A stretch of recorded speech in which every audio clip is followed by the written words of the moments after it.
Hey, what's up, Blank Lighter?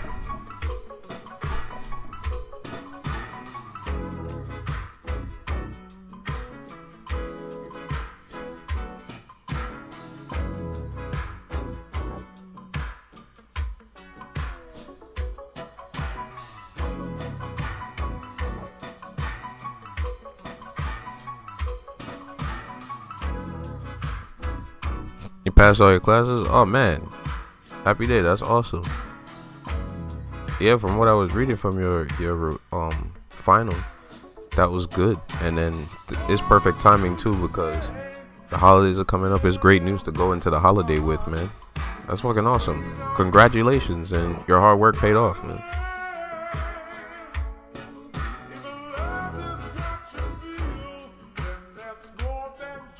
Oh, you draw and do anatomy. Does that mean you do like specifically anatomical drawings, or do you just do anatomy because you need to know anatomy because you draw? So there's like a huge difference there, and a huge divide there as well. And for some reason, it still happens. Like, even though it's like less of a thing, it still happens. Like, people run for the hills from anatomy. Like, why run from anatomy? Like, you're gonna need it. If you got into drawing to draw people, you just can't run from anatomy. It's gonna be a challenge. Because I draw character concepts. Oh yeah, that's what I do basically. There's you'll see like a page of that kind of stuff right here. It's just concept stuff and like that kind of idea. I draw in that style as well, just concept style. That's cool. I would like to see some of your stuff. Do you have your stuff posted anywhere? Looks like you work better under pressure. That is true, man. Crunch time can really bring out the best in a lot of people. Like, you'll just be here, like, dude, you know you have like a freaking 5-minute deadline. You start to really get the creative juices flowing.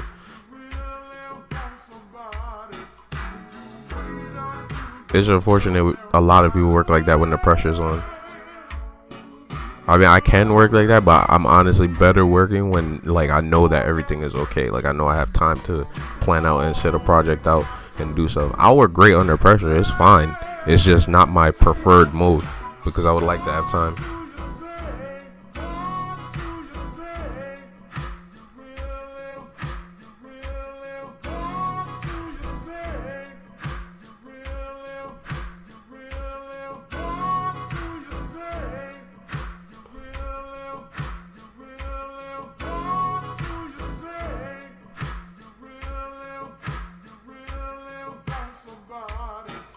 Got some on paper? No, you don't have anything up digital anywhere. But if you do have stuff on paper, if you have pictures of it and you want to post it, you can send it to Discord, and I'll definitely take a look at your work. But I'm surprised. You should start posting your stuff, man. Even if you're just taking a picture of it, just post it up. That way you can try to get feedback and progress. I mean, I'm one to talk. I don't really post a lot of my work anyway. Like, I post sometimes, but I don't post a lot of my drawings. Yeah, start posting stuff. You're probably pretty good, man. A lot of people don't post. Like, a lot of people don't use social media, and they're really good. It's a surprise sometimes. But they're like maintaining it other ways. Like, they have businesses running, or they've been drawing for a long time, so they have established connections, commissions, painting for people, doing things like that. So they're usually okay. But there's a lot of people who are talented as fuck, but they don't post their stuff ever.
That's the thing. I feel like Wait, I feel like we want only the best out, and we're never satisfied. To be honest, I'll be posting soon because I want to see the journey and progression. Exactly, that's why I do it. I'm like trying to get better, and I will have a log like completely, online of like, okay, this is actually how I was drawing in December 2019. Okay, December 2022. How will my drawings look then? Like how will I have come along?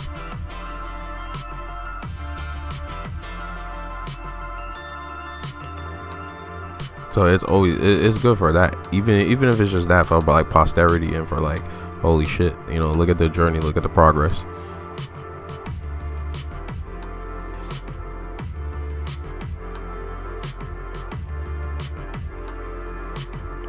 And you gotta, yeah, it helps you with not caring too. To be honest, like it'll help you get over your artwork. Like just post it, man. That's what but I mean, like I said, I still don't even post the majority of my artwork. I post what I feel like, okay, let me get feedback on this, or I like this sketch, or it's okay, or whatever. But the majority of the stuff I draw, I don't post. And a lot of stuff I draw is not digital too, so there's the issue of that, because then you have to go through the whole process of like, okay, let me take a picture of it or scan it and then get it out. Because I believe that the strongest thing you can do digital, the absolute strongest thing you can do in digital art is have good fundamental drawing skill outside of digital work. That will help you tremendously in digital. Digital is about techniques and tricks, yes, that you can use, but really when you're drawing, you still can't run from the act itself of drawing. Like you gotta draw.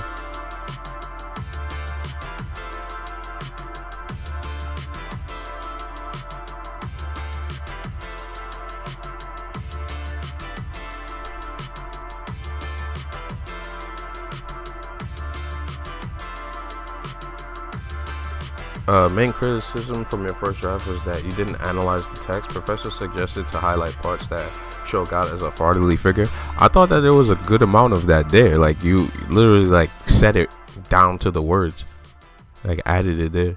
So I don't know, but maybe it's a teacher criticism. Sometimes you get it, man. Sometimes teachers read so many essays at once that it just starts to blur, or the lines start to happen. You've been doing this for 5 years. I've been drawing for a while as well. Like I would only say like I only got good recently, or not even good, like just like somewhere recently. Like I'm still pretty bad. Well, I'm trying to get good. I only started really trying to get good recently. That's a good way to put it.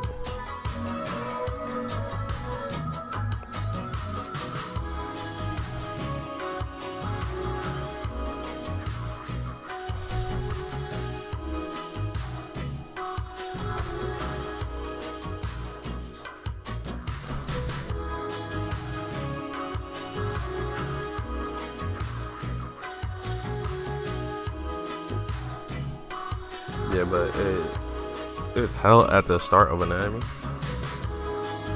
I remember those days of proportion.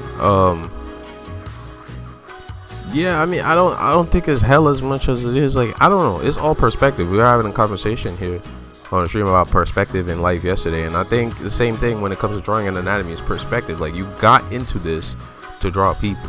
You know what I mean? Like, it's different if you're like, dude, I am going to draw houses, I'm going to draw sandwiches, I'm going to draw buildings, cars, animals, whatever, so anatomy is going to be painful for me because it's not what I came here to do. This is not what I want out of drawing. I can't paint castles and shit, right? So learning anatomy is hell. But if you're getting into drawing to draw people, you're going to draw characters, you're going to do character design, character concept work. Why even run from anatomy? You have to just embrace it. It's going to be a challenge. That doesn't mean it's easy, but your mindset of it is like, oh man, gotta learn arms today. It's like, dude, everything is involved in the character. But anyway, so I ended up buying a book digitally that highlighted parts that show God as the parent that he is. And apart from that, go along with the New Testament, yeah, like I said, I thought that there was a good amount of that in your final that was there, but it might come down to the individual teacher. But I don't know, maybe they were looking for specific things. I think a good strategy a lot of times is just ask questions like what exactly do you want? And that's the funny thing too, because a professor typically doesn't even want to answer that, but sometimes it just has to get to that when they're being too vague or ambiguous. They're like, what exactly do you want to see out of this article? Like, you don't have to tell me line for line what to write, but what is it? What is the goal here? You know, what are you reading? You write a 140-page book in 2 days to work from there. The title of the book, Knowing Our Father in the Old Testament. Oh, okay. I see what you mean. I haven't read that. But yeah, I don't even, like, then again, my position is unique. Like, I read a lot of religious texts, so I don't think I would cite a book. Like, if I was really writing a paper formal like you, I would cite the book, of course. But at the same time, it's like there's enough there within the text to create a compelling and convincing argument in an essay on why or how God can be considered a fatherly figure.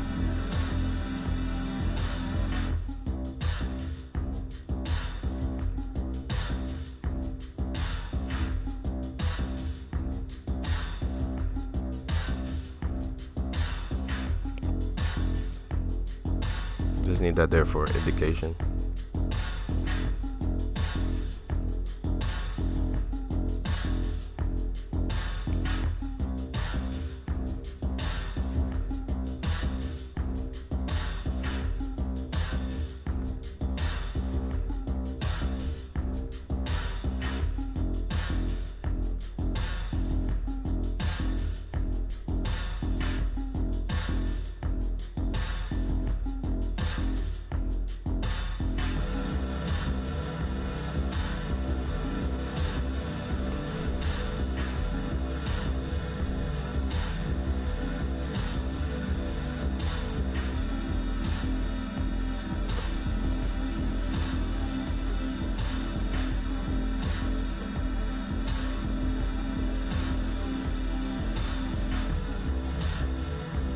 Upper arm bone is short on the character. Like what? Upper arm bone is short on the character. Feel like it should be a bit lower to match the proportion of the rib cage. Just a small criticism. Sorry. Yeah. At the same time, it's still a sketch. So like, as far as adjustments, I kind of give it to later. Like, remember, we're drawing digital here, so the main thing is like let me just pause for a second and continue. But remember, we're drawing digital, so if I feel as if, you know, hey, you know, there's a little bit too much going on here, the upper arm bone is short, I would just take this and do this. You know, these are the benefits of drawing digital that you don't have on paper, remember. So like, you can always do that and then make it better, you know what I mean? So yeah, I'm just trying to like draw out now, you know, and then we'll adjust when we're done. Yeah, you can't forget those things. But I see what you mean. But anybody will tell you, like, that's been drawing for a while, they'll tell you, dude, like, just sketch out first. Like, get the idea across.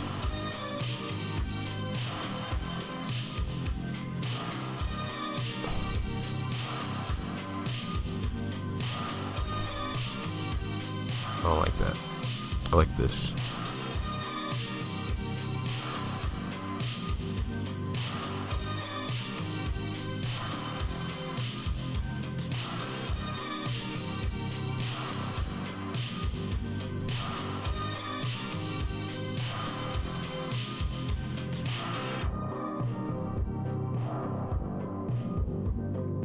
Like, I'll work out the hand, adjust the size on this hand back here and everything, then draw it, you know.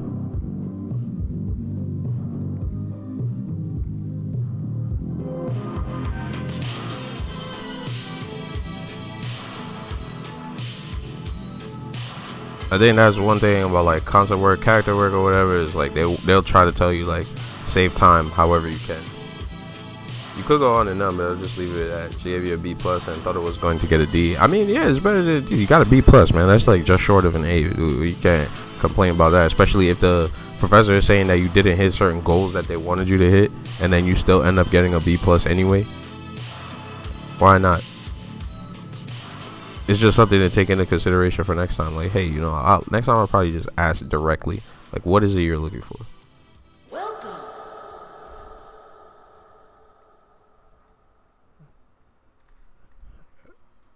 I don't like the ridge on this. It needs like a separation.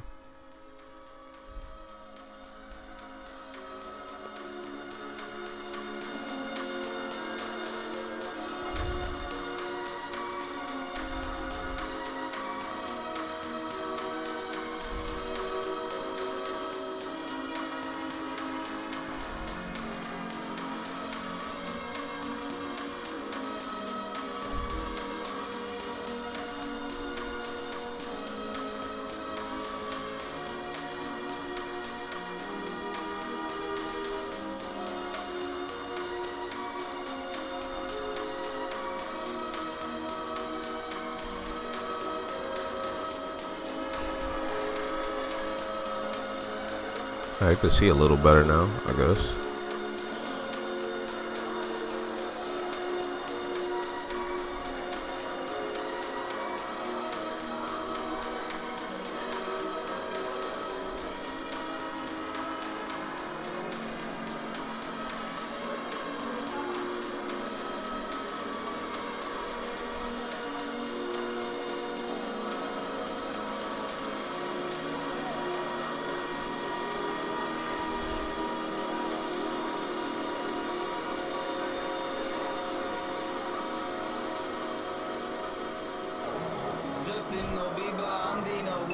Blank Lighter, thank you for joining the struggle. The struggle is real. Welcome aboard, man.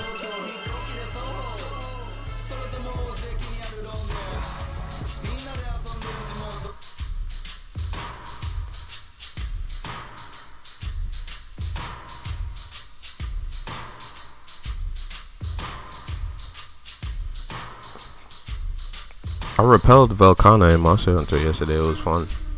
As you got the monster out of here, now we gotta search the Wild Spire Waste again. Beat Glavenus, beat Brachydios. Brachydios is cool, like his armor looks cool. And some of his weapons look cool too.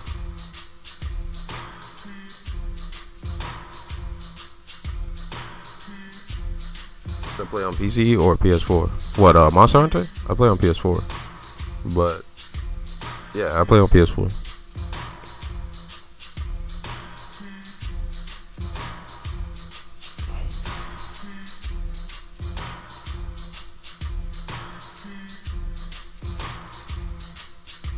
Oh shit, same? Alright, dude, you should have me, man. We play. Ferb Dog plays as well. I play a lot of Monster. I really like that game a lot. So anytime. Anytime if I could keep my internet on and keep everything on, because it's going to cut off at some point, probably after the holidays. I think they're being generous. So probably maybe tomorrow or the day after tomorrow or something. Probably won't have internet. But it's cool. So Master Rank area, I think 4, like 3 or 4. I just got Iceborne like less than 2 weeks ago. Like I literally just got it, but I've been playing since the beginning. I have everything from pre-Iceborne, like all the weapons, all the equipment, like armor, everything. So when Iceborne started, it's easily able to just upgrade my equipment and just continue from there and just get things going. What master rank are you? So I'm climbing right now. I just have to get through the story, and then I think it'll do the same thing as vanilla story and just unlock your master rank. Like I was really grinding in the original, so there's no worries. 156. All right, yeah, man, sweet. Play a lot. I'll get there eventually. It's somewhat the main game. It's just I didn't have Iceborne for months.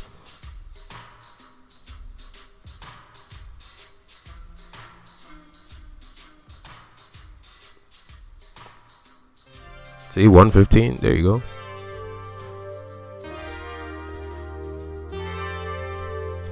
What I don't have in master rank, I make up for in skill.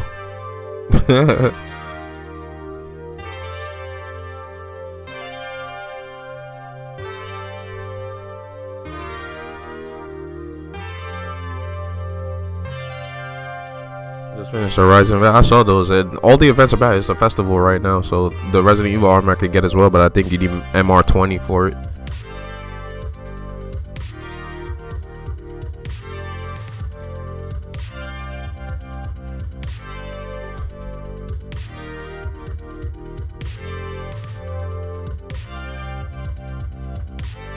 By the way, if there was any event stuff you might have needed or was looking to get, can help you out.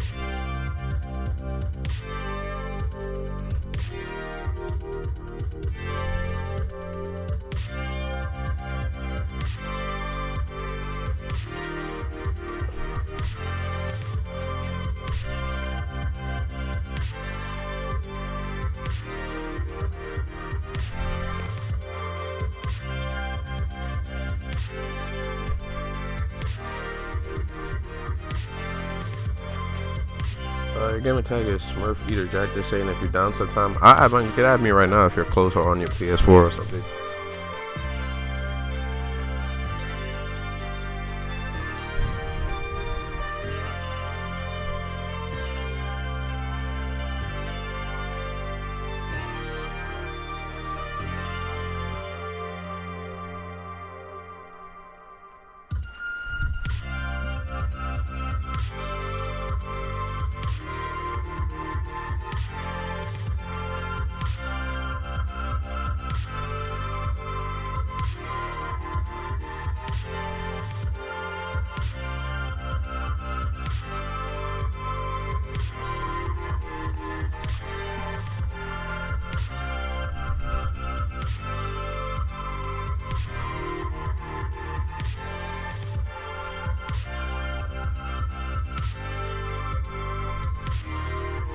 send a friend request Thursday right now. The family tomorrow have to go through the boring process of being recording, opening gigs. Oh man, that sounds like it'll be a good time.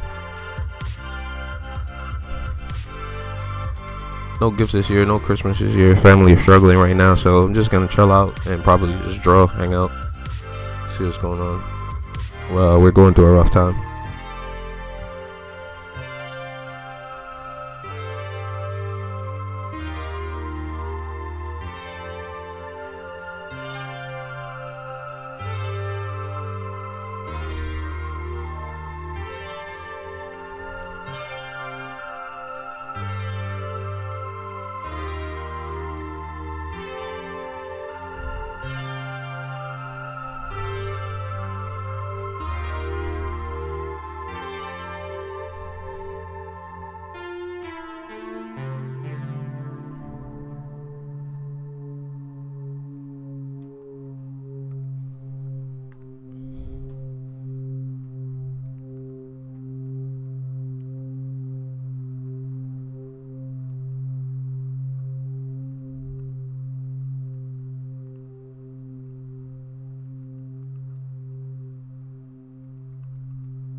Lauren, Acid Rain is a good song.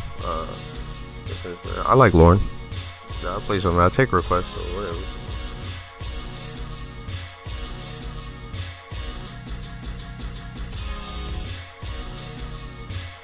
My first video on this channel was actually a Lauren video. It was Anvil. That was the first like intro outro video. But yeah, Acid Rain is a classic now. This thing has like freaking billion views.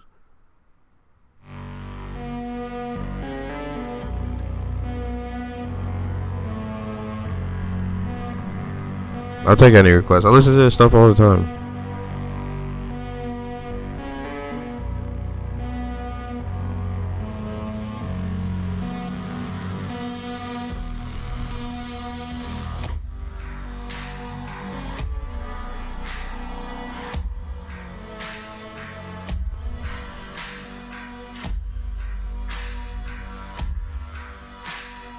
Yeah, I think if I remember that video, it was like the original with like the girl going into the machine in the city and stuff.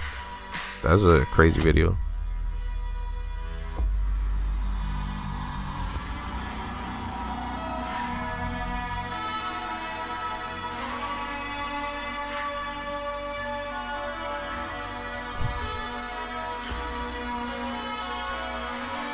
Checking email in 2035. Yeah, I thought it had a nice style. It was like that old school anime style, but it looked all digital and stuff. It was cool.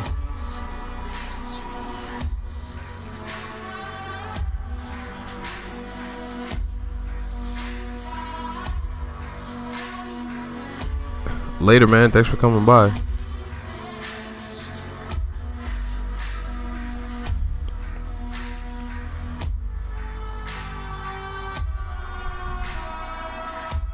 Alright, like you said, that arm is a little long. We'll adjust the size for foreshortening now. And then maybe draw around it a little bit.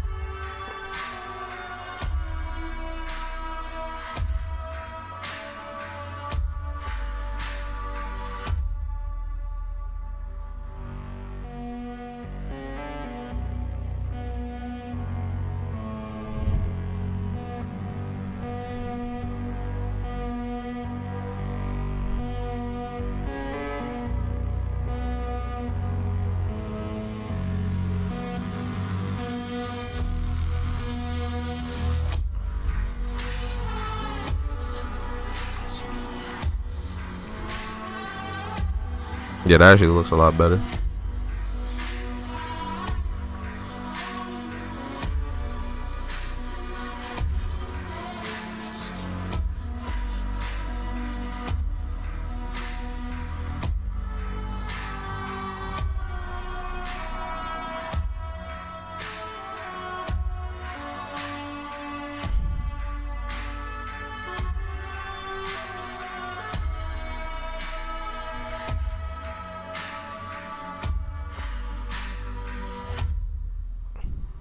Yeah, I love Akira, man. Just classic for like everybody.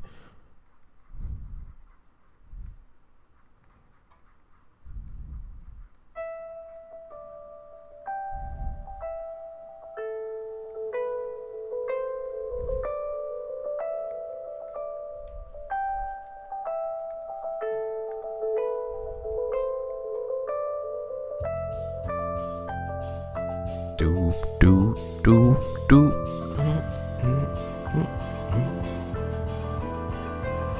I like this song. Good thing I started this list. This is my jam. Try putting it even more down. That's how it looks, foreshadowing wise.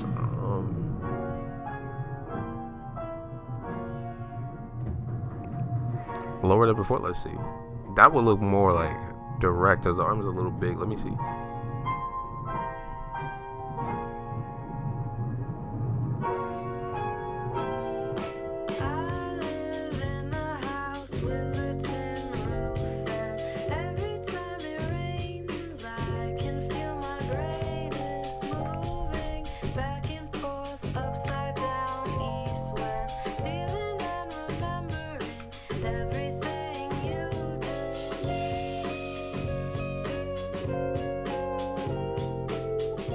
I think if I was to do that, I would like increase the size of the arms just a little bit and then put it up.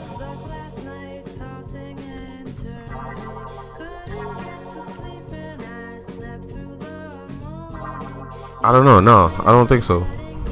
No. No. I think it looks more like situated like this.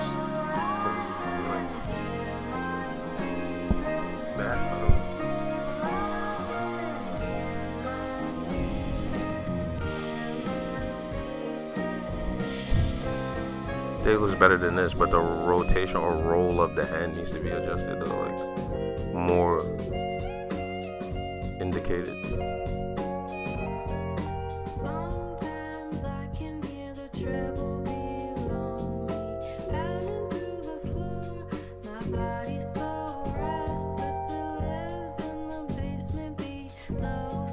But I think that sketch is done before we spend too much time on it. You're not supposed to spend way too long on these. I want to just get something out and put these together. Maybe let's get a little bit of more weight on some of these lines that need it, and then that's about it.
Yeah, we're not doing a illustration or anything.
It's strange because like a creature like this that's hairless, you can't do eyelashes and things like that. It wouldn't have lashes, you know.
I'm not a fan.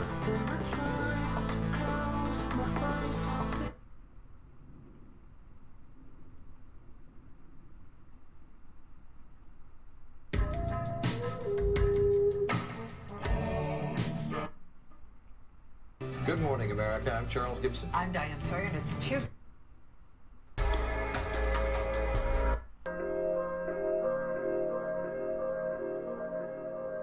Oh shit, I like this playlist. But they changed the cover art and I couldn't find it again because I'm an idiot and I don't know the name.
Alright, well, I'm not really a fan of this altogether, but maybe you can get something. I just don't like it. I don't know. Let's take like a few minutes. Let's give ourselves like a little bit of a timer and see what we can get from it.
Hey, what's up, Down the Dragon? Welcome back for the 5th time.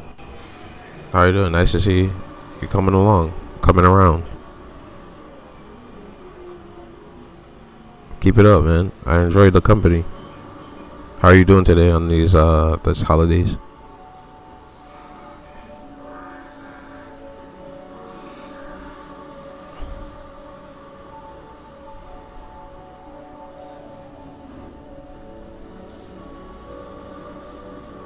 Or should I say how the holidays treating you?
Just saying hi and talking for a bit.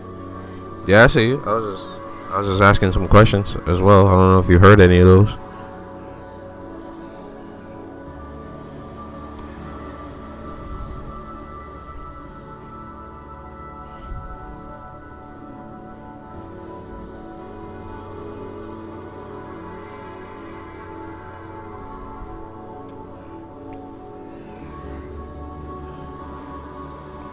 I was talking for a bit too. How are the holidays treating you? Do you have any plans for the holidays? What are you doing for Christmas? Do you even celebrate?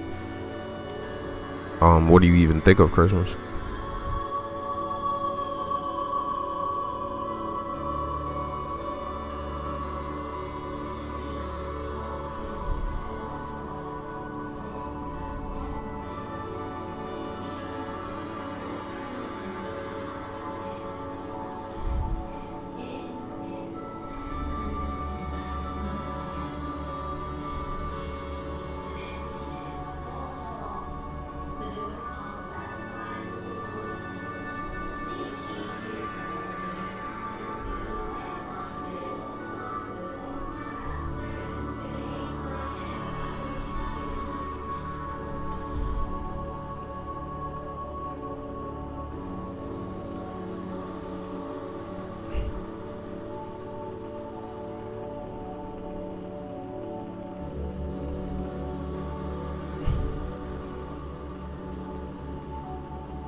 Dad is making spaghetti, and we celebrate Christmas, and always all Christmas we open up stockings on Christmas Eve. So that's what's been happening so far. Oh man, that sounds like a lot of fun, man. Sounds like good times. Spaghetti, got stockings, camaraderie.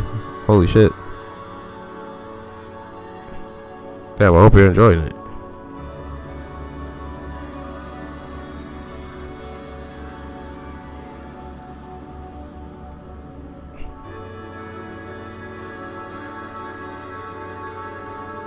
Christmas spaghetti. Dad spaghetti.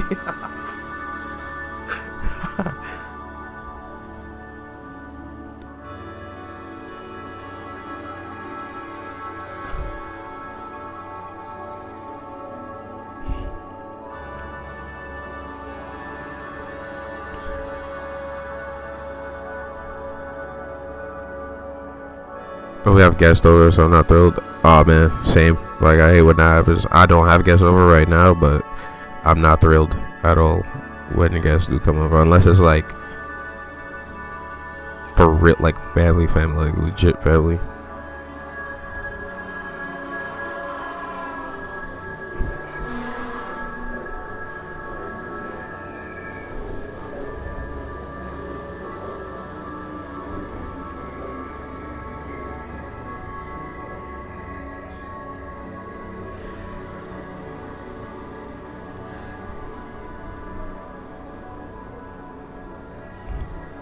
Should have probably thought this through about how you, like, if you're gonna have your hand like this, how would you be grabbing your saber from the hip?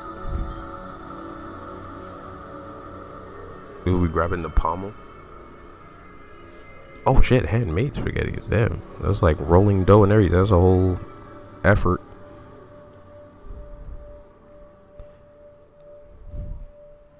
Damn, didn't think of the angle of grabbing the saber. The arm will actually come back more into it. This arm is going out more forward. If it was like a katana, that would be different. Like this makes more sense as like if the hilts were leaning forward. So maybe we should just do that. Like have it hang off his belt and lean forward so that you can in turn grab like this kind of grab, I guess. And then your thumb would be back here so you wouldn't see the thumb too much.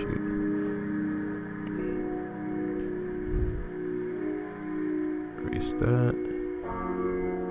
It'd be more like that kind of grab. And then saber would be here, right? Yeah. So it's more like that samurai pull. And then just turn the angle on it.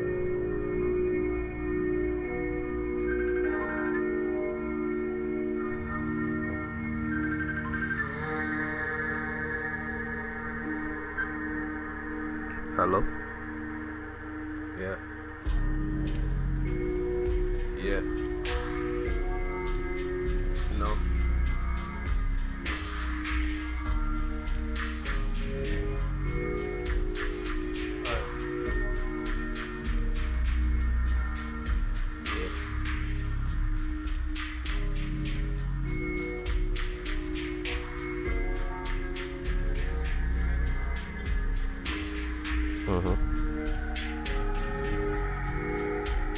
I'm writing it down right now. I said I'm writing it down right now.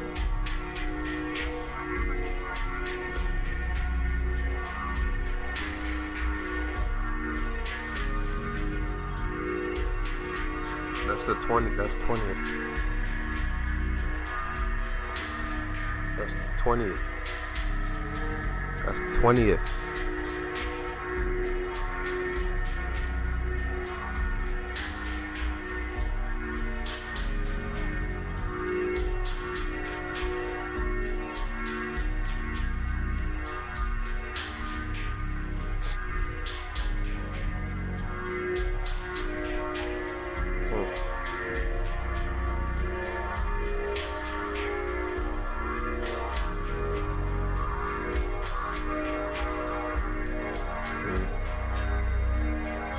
Yeah.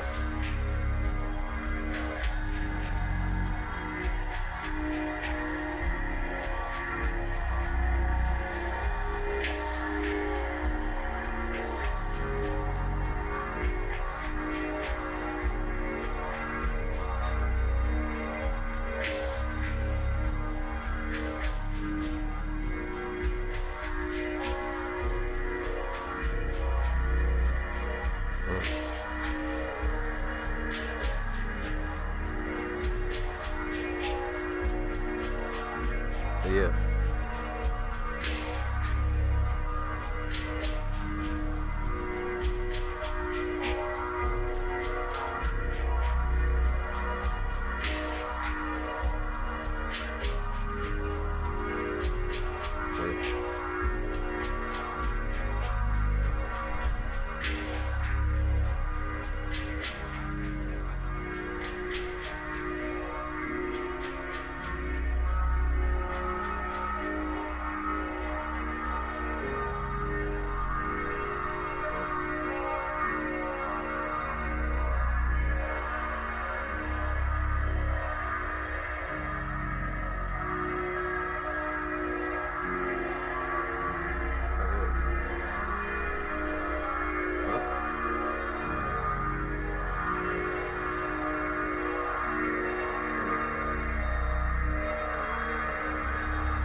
nobody really doing anything anywhere to make this. So.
That means this arm back here is gigantic then, if that's the size of this one.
I can go with red since it's like that go-to color.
Alright, I think you got these. Let's like try to arrange them, I guess, in a way.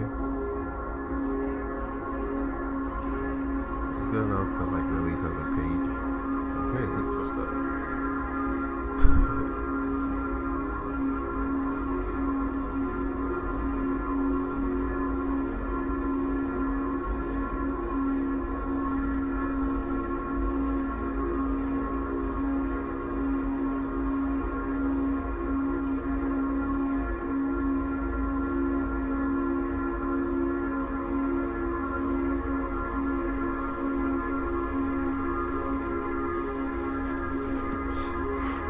How are you gonna put these together though?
Rebel pilot could use a little color to indicate. Let's get some orange.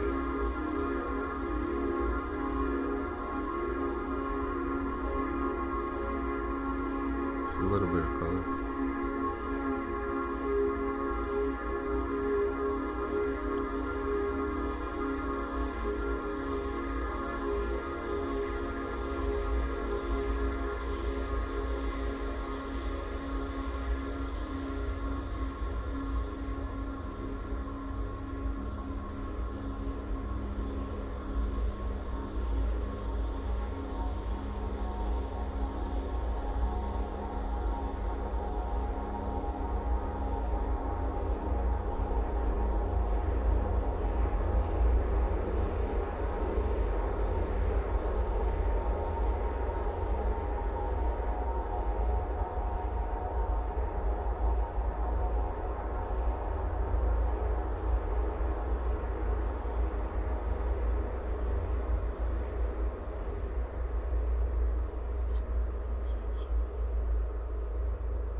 요즘 경기다 내신 거 여명은 이제 얼마 안 좋아. 이랑 sensi generalnya oh ini nomor cewek. Just want to see how it looks because I'm not really trying to paint this right now.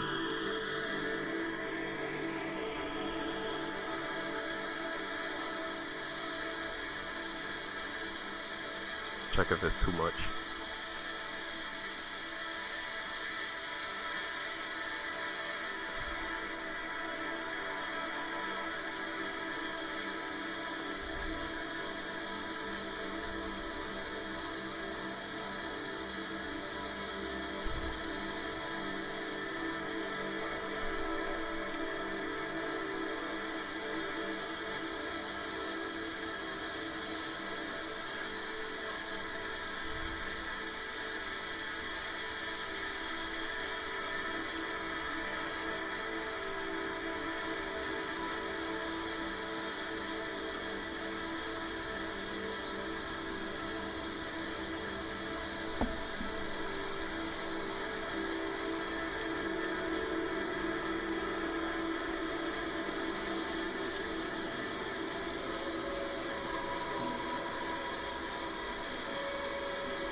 What's up, Scary Raven? How are you?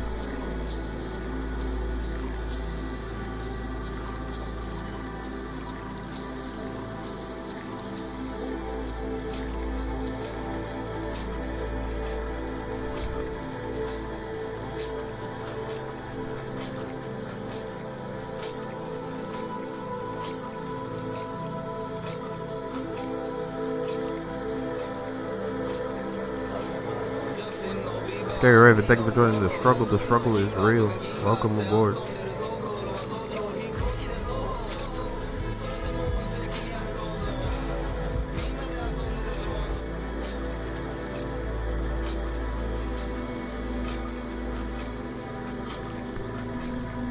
No, I'm pretty terrible. I'm trying to get better though. I'm practicing. I'm working on improving my skills.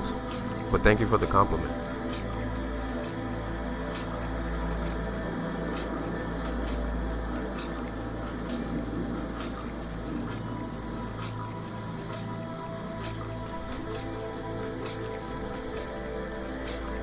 It means a lot.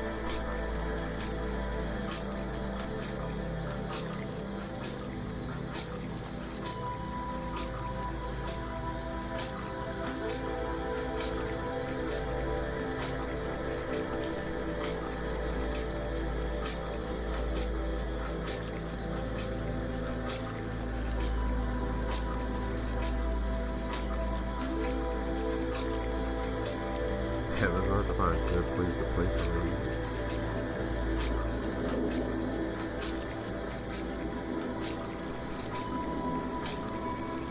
Tell you what, let's move this first.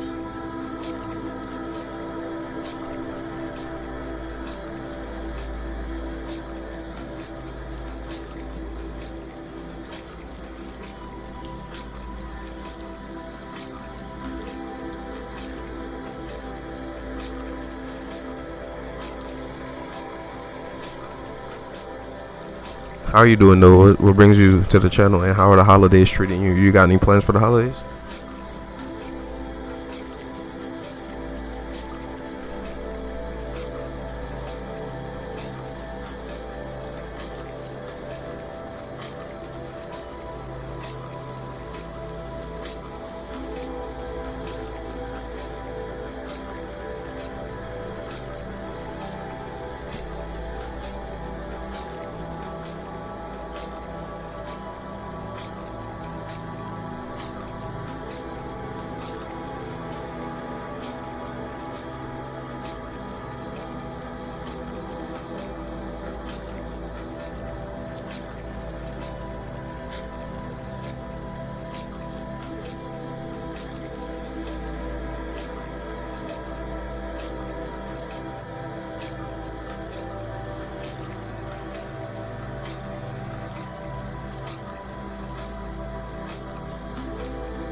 Alright, I got a better idea. Alright, the bottom of this guy is just erased because it's not necessary. There's no real information there anyway.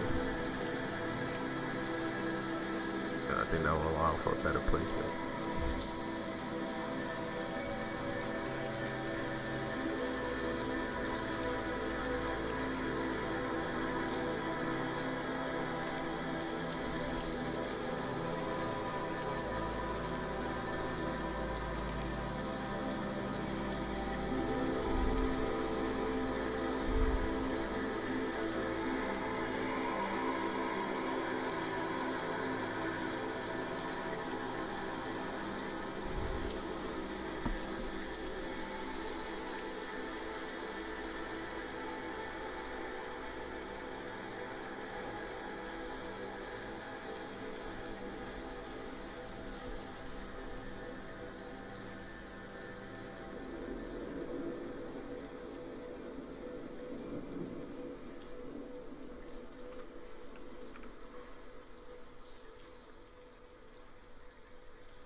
Half the response to what? I literally don't even remember the conversation. What's up, Pioneer? And welcome back. I remember we were talking about something and just completely left. So I don't really recall I'm feeling okay. How are you feeling for the holidays?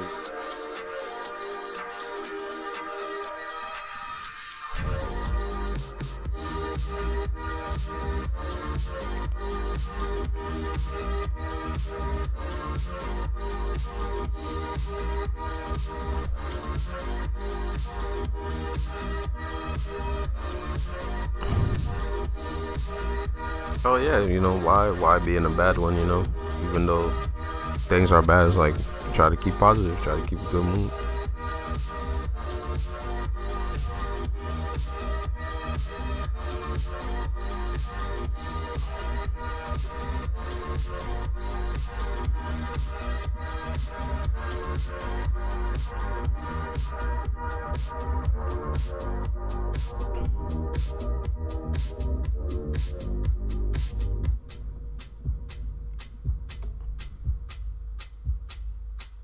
How are you doing for the holidays? What are your plans for the holidays?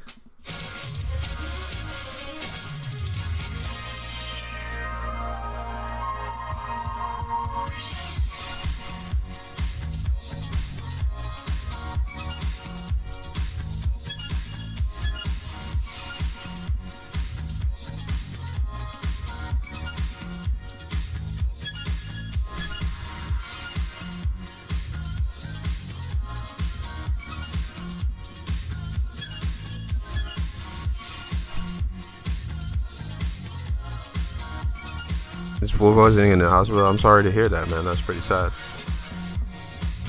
Canceled all your plans. Not gonna hang out with like your family or anything else or like that.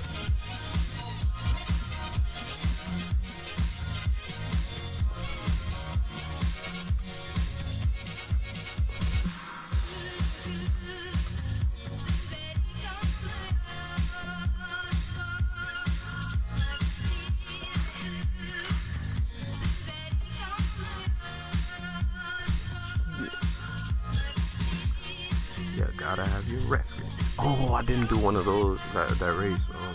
Ashoka Tano's race. They're beautiful. I think I'm gonna try to do one, like just a single drawing.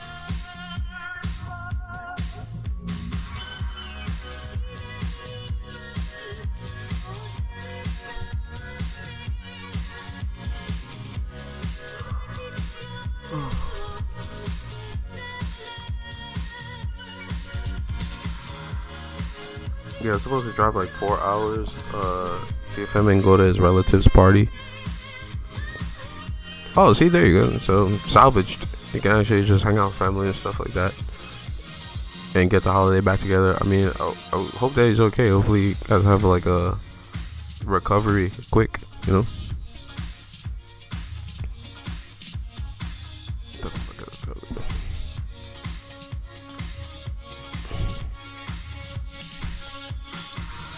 That is very much life. Hope everything's okay. Aside from that, are you okay? Did you do the shopping you want, get the gifts you want and stuff?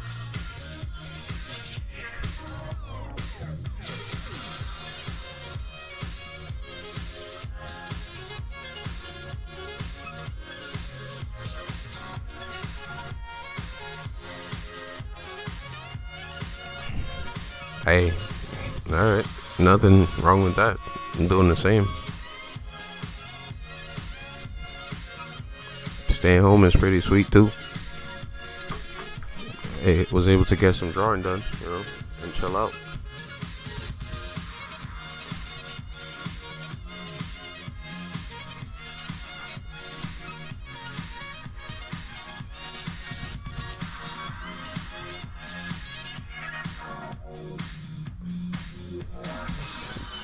Don't participate.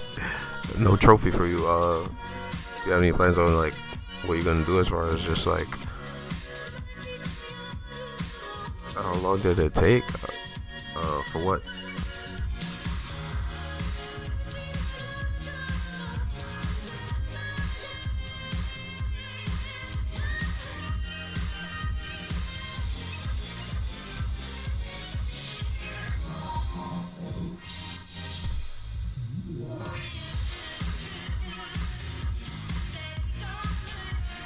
Oh, it's a draw. Well, this is not really like an illustration or anything like that, or like a drawing. Like Hold on. Just pick any like illustrate. All right, like say for this, right? Like that's an illustration, so that'll take some time to draw. Like that's for like a card or a slide or a postcard or something, right? That'll take a while, but these is more like I'm just sketching. Like I'm just trying to figure out something with a theme. I was just drawing around, and somebody yesterday was talking about Star Wars, and they're like, "Oh, you like Star Wars?" I'm like, "Yeah, that is actually what I was going for, and that would be a theme or topic of the sketch." So it's like this is just like a couple of hours sketching around. It's like a couple of hours, just draw some figures, draw some characters, sketch around or something. It's not like probably the closest thing to a drawing would be like this. This you would take from the state that it's in right now and say, all right, this is about to be an illustration. Like I'm gonna draw this as like a piece and paint it, and maybe paint the background or whatever.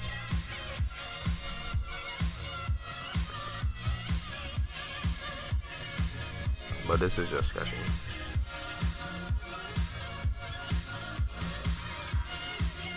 I would say something more like this or something. It's like a closer to completed drawing. And this is not even the complete version of this.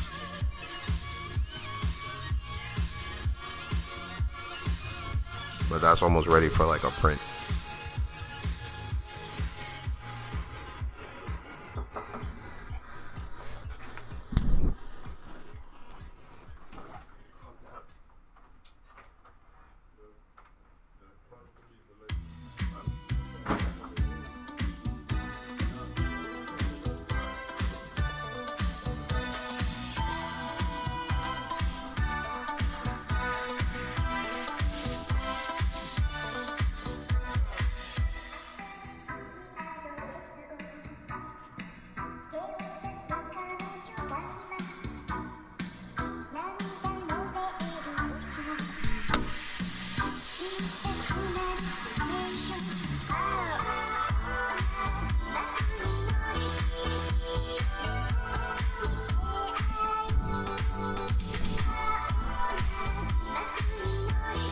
I'm probably gonna sketch some more after this. I'm just trying to like arrange it together and maybe get a post going and then continue a little bit of drawing and then play something.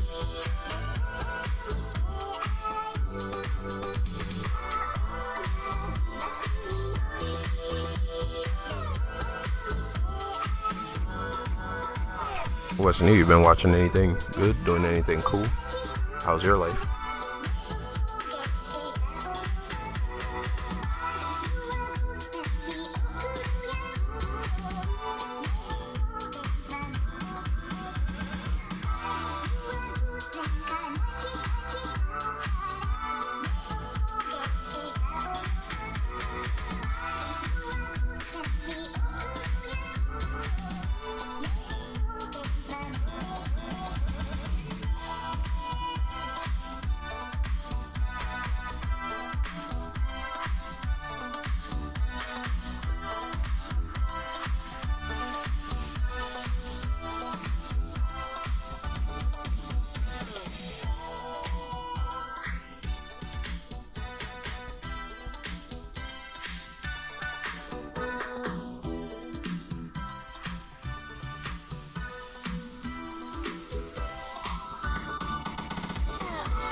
You know, to actually ride it.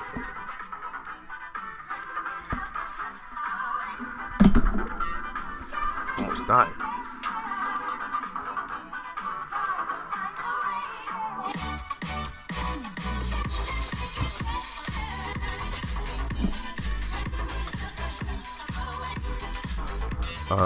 Yeah, stop by before going to get some sleep since I need to go to the hospital and discharging. The morning been up for more than 24 hours. Just been job hunting and going to interviews. That sounds about right. Been doing about the same or similar stuff. So, yeah, good luck at the hospital and everything, and thanks for stopping by and hanging out for a while. Good luck with the job hunt. Also, I'm sure you'll find something. Your situation can't be like mine.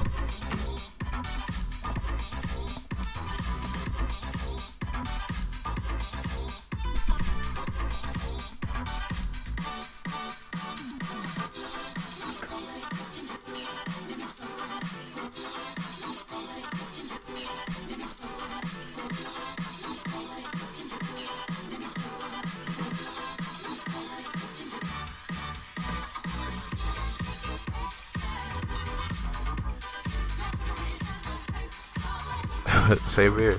So I know that I could give the little I have.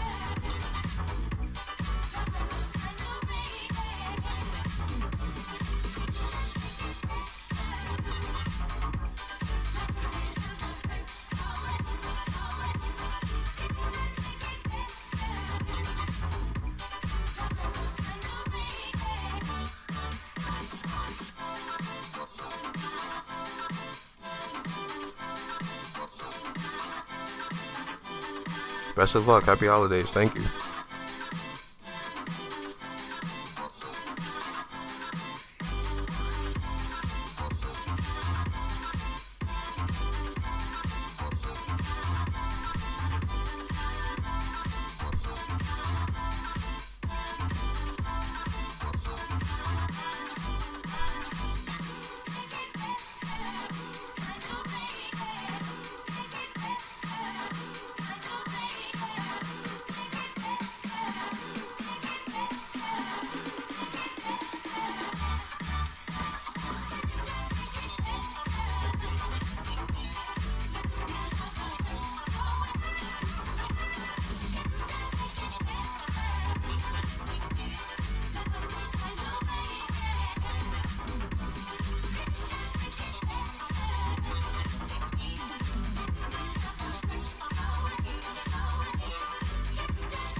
Wow, all the details just long.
tell you what.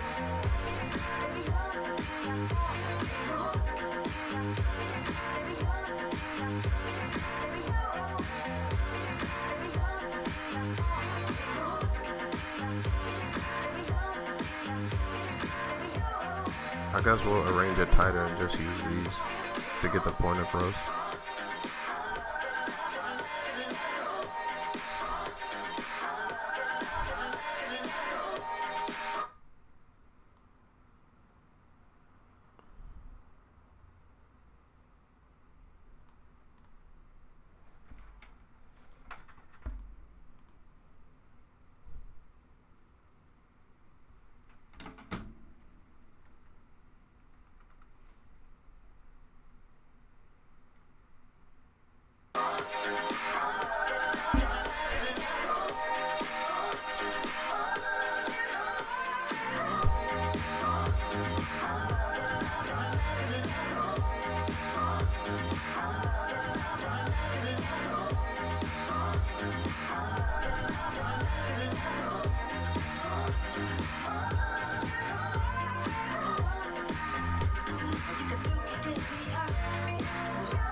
Yeah, no matter what you do,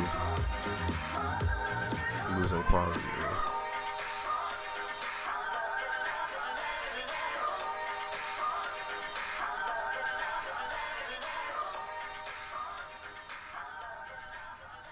You bring him down just a bit.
Yeah, unfortunately, I gotta clump everything together in order to keep the quality.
Got an idea. We shopping crop.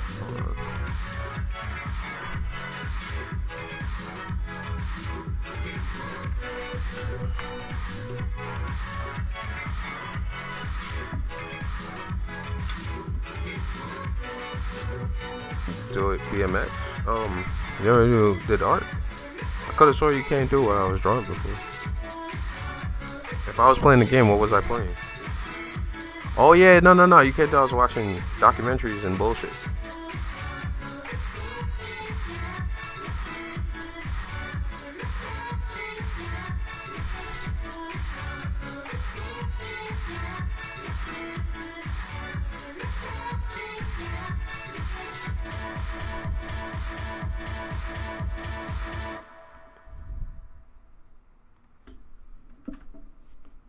What's going on, man? How are you? How's the holidays treating you?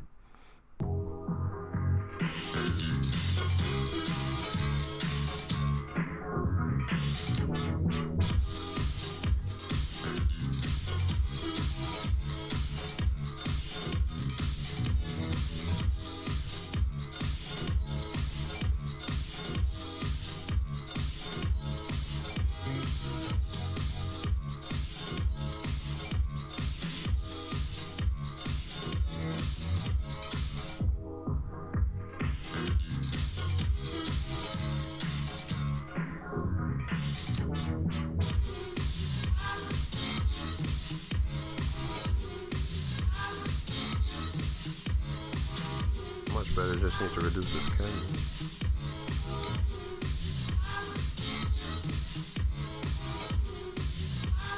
So 7K pixels.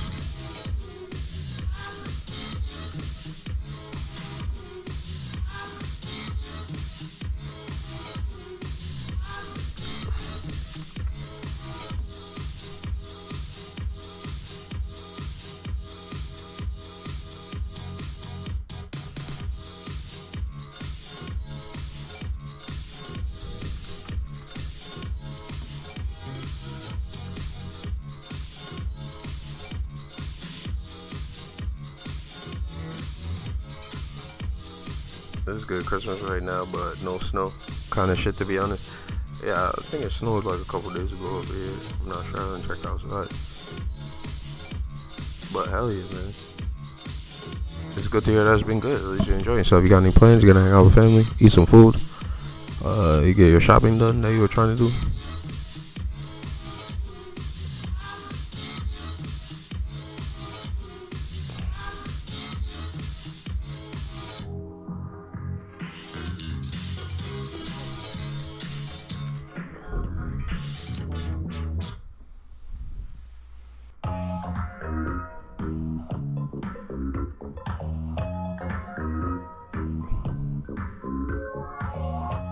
Alright, we should be good now. Let's try 2 of these.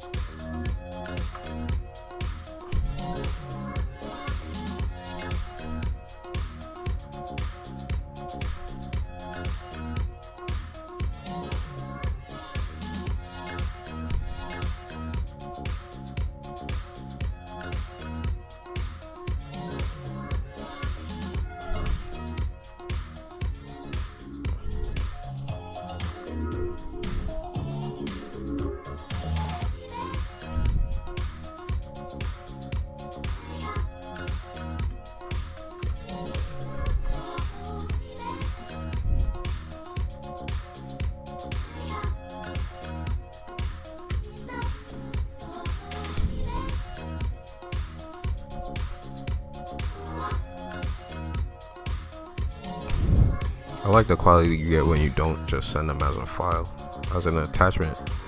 It fucking does something very annoying. So let's not do that.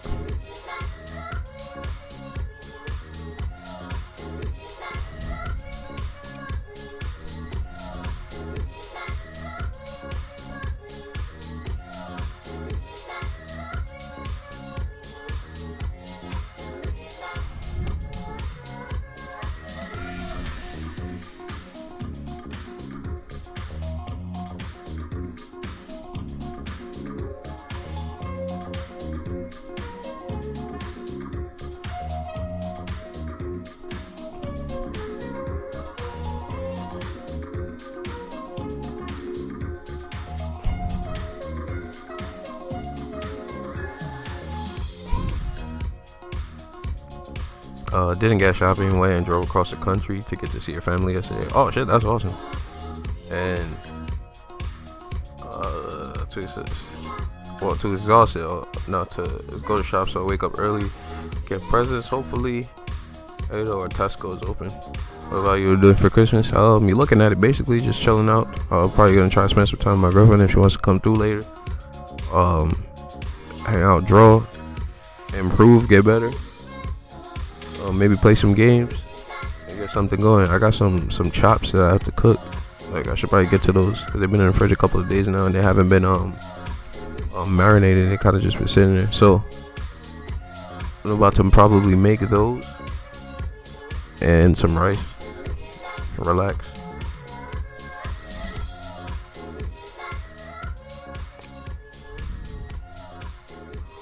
Where the fuck is the one I just saved? I just saved it as Wars. Oh. My dumbass.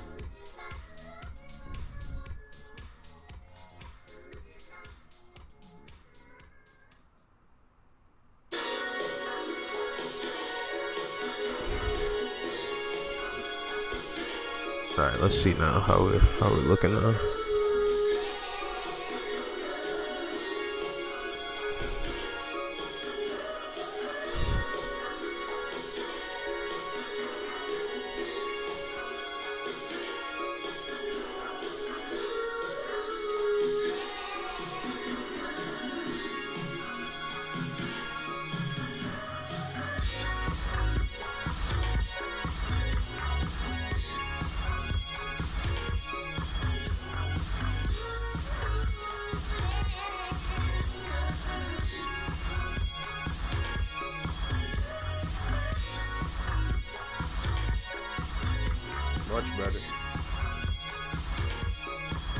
Much fucking better.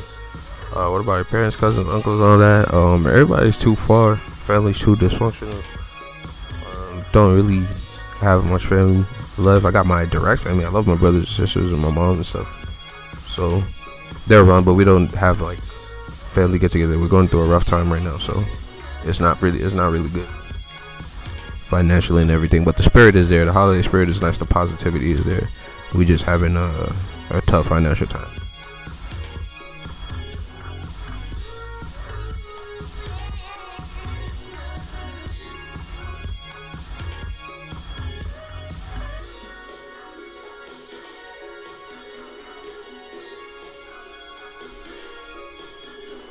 My bad, I actually throw something on in a sec because I'm just sitting here trying to upload this image, throw something on to watch.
While most conventional structures are designed with a clearly defined center of mass, advancements in engineering, construction materials, and building techniques have allowed some architects and engineers to conceive a range of awe-inspiring structures that seemingly reject the laws of physics.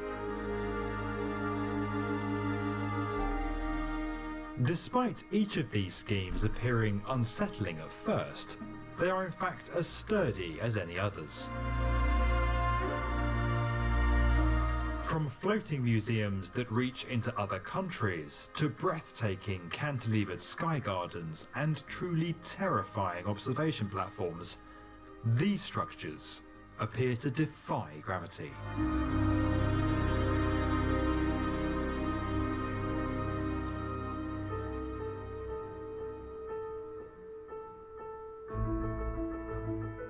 Sydney's One Central Park is a twin-tower mixed-use development with a highly unusual exterior. Not only does the surrounding green space reach up the facade of the two towers, it also extends far into the sky in the form of the Eastern Tower's cantilevered sky garden. Containing a range of residential amenities, including an outdoor terrace, barbecue facilities, and a plunge pool, the most dynamic feature of this cantilever is a reflective heliostat, featuring 320 motorized mirrors that bring natural light into the space between the two buildings. I can't hear you. Built using a steel truss system, the cantilever and adjoining heliostat extend an incredible 42 meters beyond the footprint of the tower. While reflectors in the heliostat track the movement of the sun during the day, by night an array of LEDs turn the feature into a vibrant light display.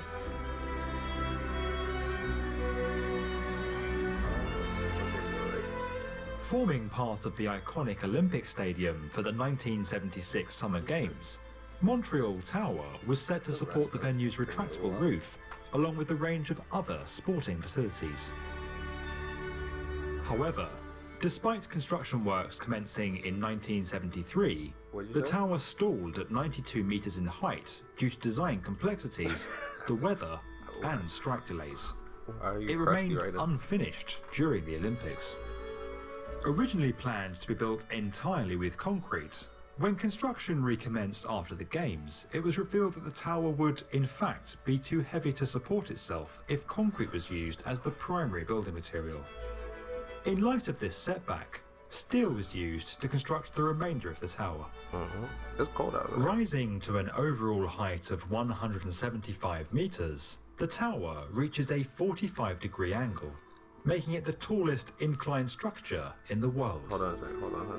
Alright, man, thank you for coming by. Merry Christmas, Happy Holidays. I'm sorry, caught me in a moment right now doing some stuff. But thanks for hanging out.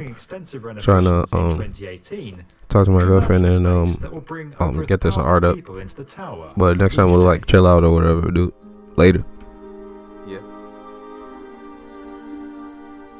Hello? Oh yeah. Heading south and into the United States, we come to one of the world's most adrenaline-inducing structures, the Grand Canyon Skywalk in Arizona. Cantilevering 20 meters out over the edge of the Grand Canyon, this observation platform places visitors on a glass walkway above the canyon floor. Built in conjunction with the native Hualapai Nation, this impressive platform required considerable engineering to achieve its structural stability. The platform consists of an inner and outer beam that are anchored to 4 posts on either side of the platform.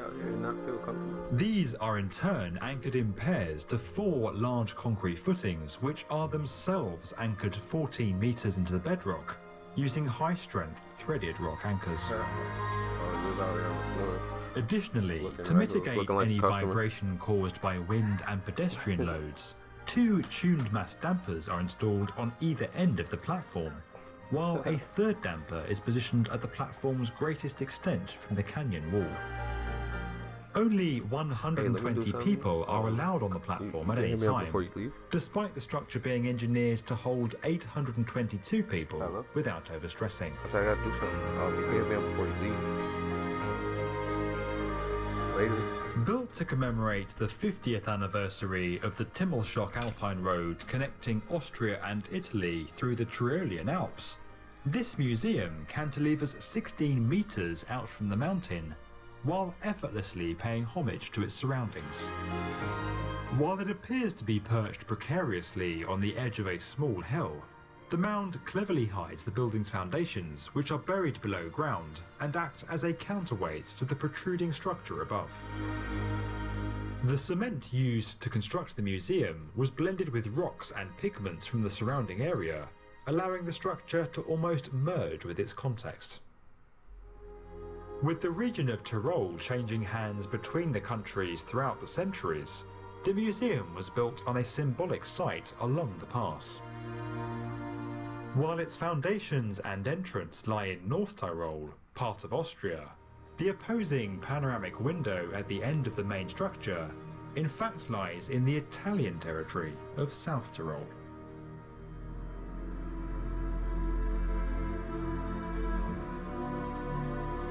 The striking CMG headquarters in Beijing features one of the largest and heaviest cantilevers in the world. Consisting of two inclined towers connected via a sky bridge, the cantilevered element of this structure contains up to 13 stories at its deepest point that are suspended 162 meters above the ground. To achieve this remarkable feat of engineering in an active seismic zone, engineers devised a unique diagrid exoskeleton to carry the structure's extreme loads and transfer them through the superstructure of the building. Demanding more than 40,000 structural elements, this exoskeleton can be clearly seen on the exterior of the building. The irregular pattern of these elements is a response to the varying levels of stress acting on the structure, with tighter diagonal patterns indicating areas of particular intensity. With 17,000 tons of force acting on some of the building's columns under normal circumstances, it was imperative that the steel used in construction was of uniform temperature when the two towers were connected, minimizing any additional stresses that could arise from misaligned structural members affected by varying changes in temperature. To ensure this, workers only connected the towers during the early hours of the morning, before the sun rose. While each of these structures are in fact firmly secured to the ground, the engineering and technology that allows them to stand strong while inspiring wonder is a testament to the capabilities of our incredible industry.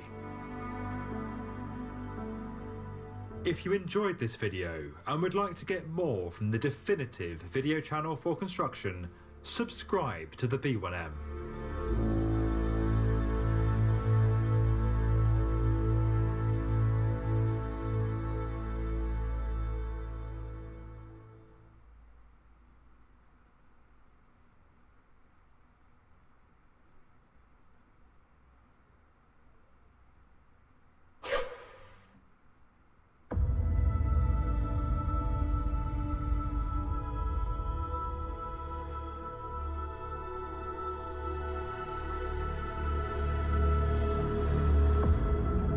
We may take them for granted today, the advent of the elevator in the 19th century transformed the way we live our lives. Revolutionizing building design, disrupting established conventions, shaping our cities, and making our vertical world viable, elevator systems have continually helped engineers and designers raise the roof of structures. From the early skyscrapers of the 1800s to the incredible projects of today that push the very limits of construction capability. But what drove their original invention? How did the first elevators work? How have they evolved to support the extreme height of some of today's most impressive projects? And how will they support the vertical cities of the future? This is the story behind a relatively simple innovation that is continuing to shape our world.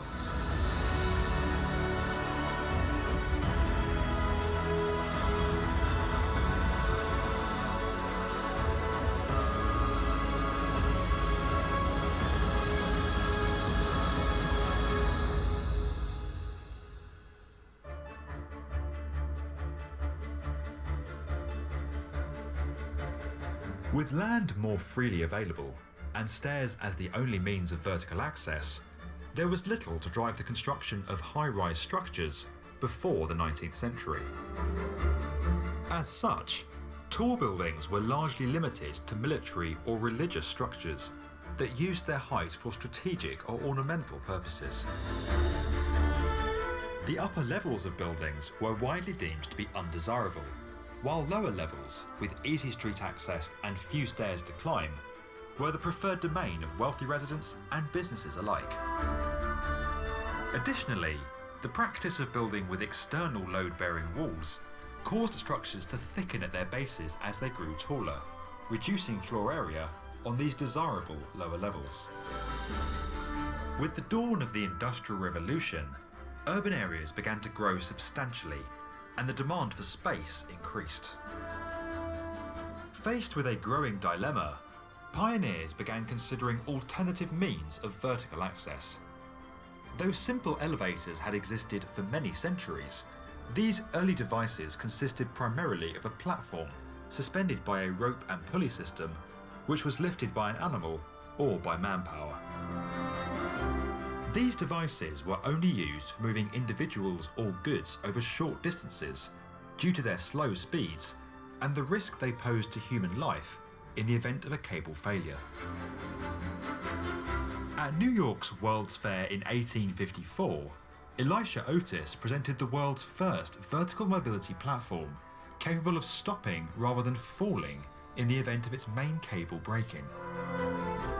Otis achieved this by designing his elevator with a mechanism between the cable and the elevator car consisting of two levers. When the cable was under tension, these levers retracted away from the sides of the elevator shaft and allowed the car to move freely. However, if the cable broke, releasing its tension, springs behind the levers would force them outwards into grooves in the elevator rails. Those rails were then forced against the shaft walls, quickly arresting any car's fall. The success of Otis's demonstration at the World's Fair prompted a flood of orders from developers. At the same time, architects and engineers were beginning to use steel in their building superstructures, enabling projects to be constructed with thinner, more lightweight walls. The combination of Otis's invention, together with the increasing popularity of this new material, began to have a transformative impact on building design, shattering the negative preconceptions around tall structures and opening up a new vertical frontier. As the early boom in skyscraper construction occurred in the United States, elevators were also being adopted in buildings of all shapes and sizes around the world. In Paris, the construction of the Eiffel Tower for the 1889 World's Fair presented unique challenges in moving people up and down the structure's steeply inclined legs. To overcome this, double-decker elevators powered by a hydraulic ram were installed. As the elevator car moved up the tower, an operator would adjust the pitch of the floor to ensure passengers remained horizontal. Indeed, many of these early elevators were supervised by lift operators and primarily powered by steam or hydraulics. Despite being developed and available to install from around 1900, fully automatic lifts proved widely unpopular, as, rather like today's driverless cars, the automated operation of such a sophisticated device was a cause of concern to many. It wasn't until 1945, with an extended operator strike and the introduction of both emergency stop buttons and telephones within elevator cars, that automated systems became widely adopted.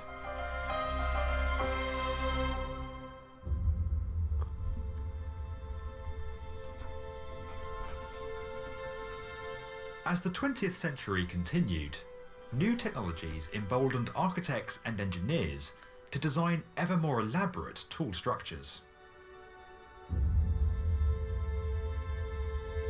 Seattle's Space Needle was constructed for the 1962 World's Fair, while in St. Louis, the 192-metre Gateway Arch was erected, marking the city's status as the gateway to the West.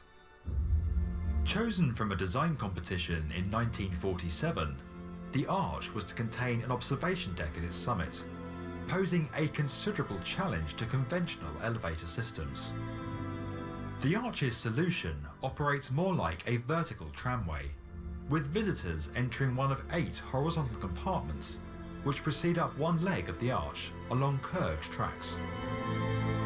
Starting the journey hanging from guide rails, the capsules remain upright by tilting in the opposite direction as they rise, maintaining a level orientation during the trip to the top. The first half of the 20th century also saw paternoster elevators installed in many structures. Formed of a constantly moving chain of boxes that passengers could step in and out of, the systems were initially very popular in buildings where large numbers of people frequently moved between floors.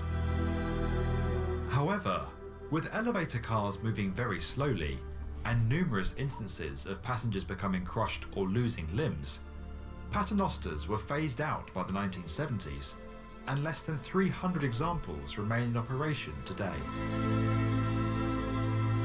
With an economic boom in the 1960s, demand for space in some of America's largest cities once again increased.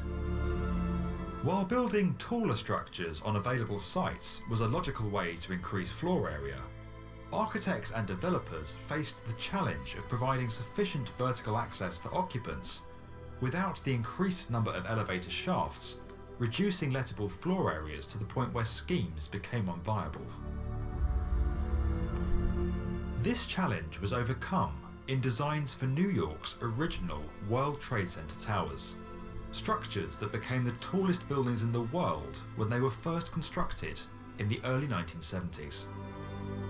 By stacking elevator shafts and introducing sky lobbies, passenger capacity could be increased without increasing the number of shafts on the floor plate.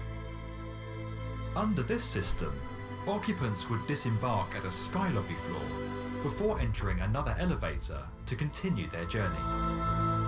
The formation freed up considerable amounts of lettable floor area, particularly on the higher value upper levels, yielding greater returns for developers. A variation of this system can be seen in express elevators, where an elevator only serves a dedicated number of floors, improving service and speed for passengers, while reducing the overall number of shafts required in a structure. The system in London's One Canada Square is a clear example of this in practice. In a similar vein, double-decker elevators have also come to prominence, particularly in cities across Asia and North America. In a double-decker system, occupants are typically separated by escalators as they enter the lobby. Those heading to even-numbered floors travel in the upper car, while those seeking an odd-numbered floor take the bottom. This again increases passenger capacity without conceding valuable floor space to additional shafts. With the advent of these elevator systems, and with their continued improvement over time, the fastest installations now able to travel at up to 20 meters a second, and the free fall of cars an almost impossible occurrence, working or living a quarter of a kilometre above street level has become a convenient reality in cities around the world.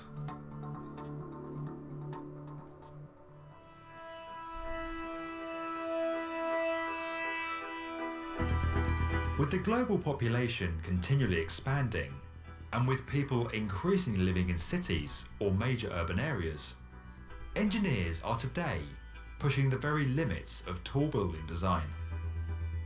The first decades of the 21st century have witnessed the construction of some of the tallest structures ever conceived. While the finishes, speed and safety features of elevators continue to be improved and have generally kept pace with advancements in skyscraper construction, the principle of an elevator car suspended by a cable and moving vertically inside a static shaft has remained largely unchanged for over 160 years. With plans for a number of towers that will reach or exceed a kilometre in height now under consideration, and even entering early development in some instances, elevator engineers are approaching the limits of steel cable capabilities and are being forced to innovate once again. Electromagnetic elevators, rather like maglev trains, move their passenger cars by electromagnetic propulsion, negating the need for a cable altogether, whilst being able to travel at increased speeds and with reduced vibration.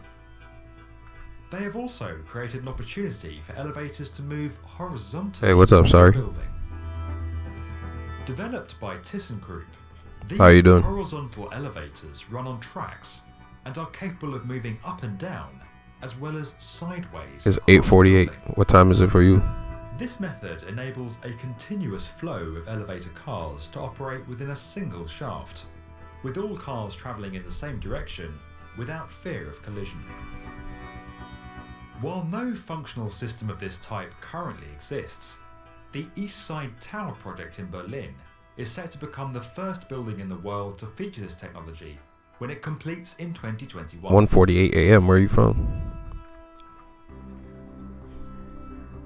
Alternatively, externally mounted elevator systems could see elevator shafts disappear completely, creating more space within structures and heralding a new age of architectural design.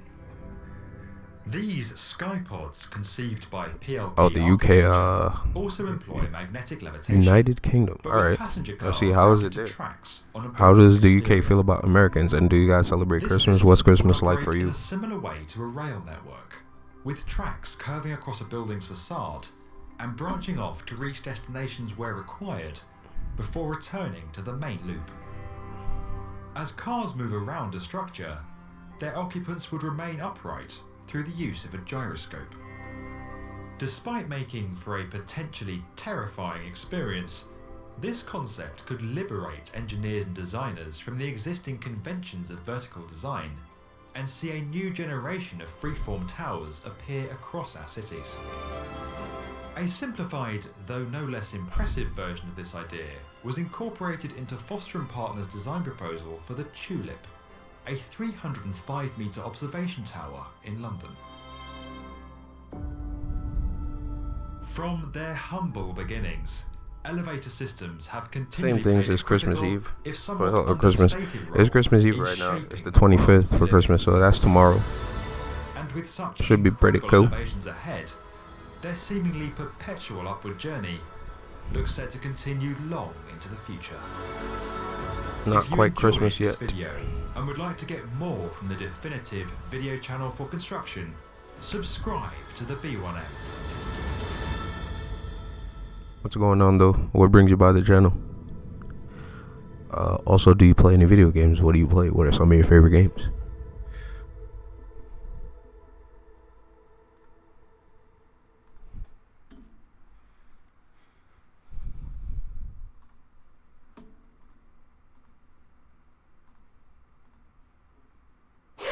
Play Fortnite? Oh, okay. That's cool.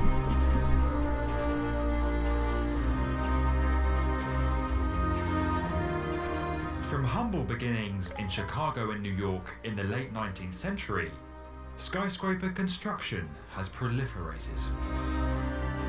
Now appearing in almost every major city on our planet, these remarkable vertical structures enable us to live and work in densely developed urban areas, maximizing value from their sites. But with engineering techniques and technology No, you play a advancing, bunch of stuff. the A next lot of different generation of games. skyscrapers take things Beat a bunch to of stuff on the channel too. You can check the VODs if you want to see some cool stuff. But all types of games. I don't have one genre or one type of game or one thing that I like. To celebrate these structures, You have a nice day too, man. Later. demonstrate See ya. their impact across the world, we've travelled from east to west and looked at the tallest skyscraper currently under construction on each of the 6 inhabited continents.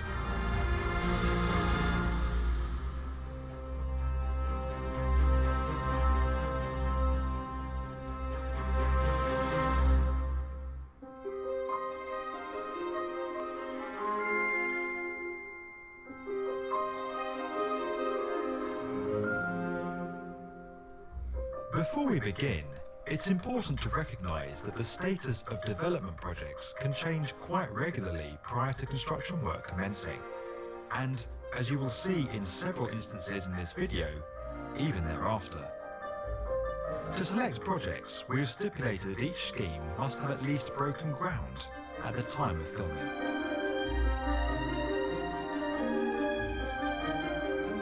We begin our journey down under with Melbourne's super tall Australia 108 tower. Originally intended to stand 388 metres high, the scheme was scaled back to meet aviation requirements and is now set to be 317 metres tall when completed in 2020. Built in the historically swampy area of the city's south bank, Australia 108 required more than 150 2.1 metre diameter piles to be drilled to depths of up to 45 metres. Passing the 200 metre mark in October 2018, the building is now 2/3 complete. Remarkably, the first residents began to move into the lower levels of the tower in June 2018, with more than 50 stories still to be constructed above them. Once fully completed, Australia 108 is set to become the country's second tallest building, after the 322 metre Q1 on the Gold Coast, and the first building in the Southern Hemisphere to have 100 stories.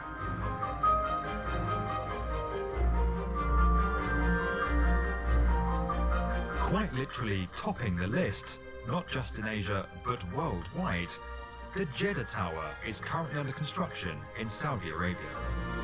While its official height is being kept under wraps, the structure is expected to stand over 1 kilometre tall, surpassing Dubai's Burj Khalifa to become the world's tallest building when it completes in 2021. Designed by the same architect, plans for the Jeddah Tower feature a number of similarities to the Burj Khalifa, including a 3-point base, tapered profile, and an impressive spire. The project has proven controversial since inception. Despite construction work commencing in 2013, progress has been very slow, and the tower remains unfinished. Like other schemes on our journey, the Jeddah Tower's completion has been plagued with doubt, and the scheme was recently placed on hold due to a number of factors, including 2 of its backers being caught up in Saudi Arabia's anti-corruption purge, and the financial difficulties resulting from a 70% drop in the value of the tower's main developer, the Kingdom Group, since 2014. Currently standing around 300 metres high, the official word from developers is that the project is still progressing. But with little movement seen over recent months, aside from the construction of some ground-level amenities, the tower's 2021 completion date could be delayed.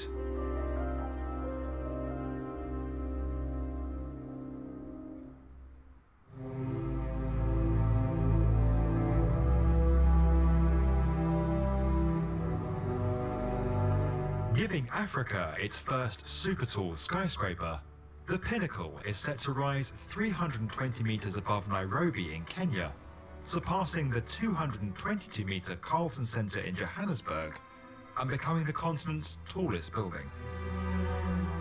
With the wider development in fact consisting of 2 towers, the 67-storey structure will provide office space, luxury residential apartments, and amenities including a helipad for residents and commercial tenants. With initial piling and foundation works commencing in 2017, the project was halted early in 2018 due to disputes over land ownership. Though not officially on hold, the project is currently postponed until at least February 2019, when the case is set to go before the courts. Should the project be cancelled, the 250-metre Bank of Africa Tower in Morocco, which commenced construction in November 2018, would take the title of Africa's tallest building.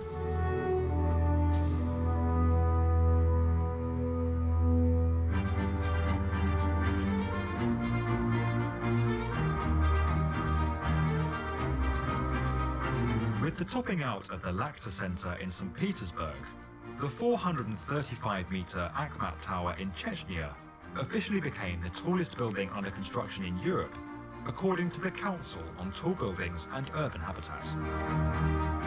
Though officially under construction and enjoying strong support from the Chechen government, the project remains postponed, with only foundation works completed to date.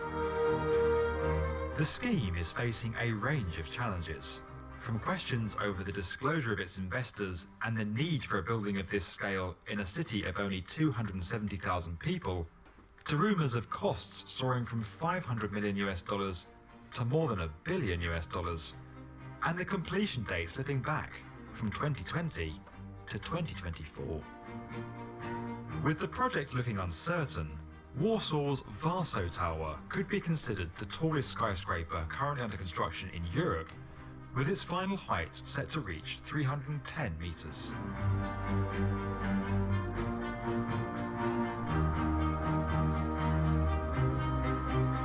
Heading to South America, the twin towers of the Yacht House Residences Club in Brazil are expected to complete in 2019.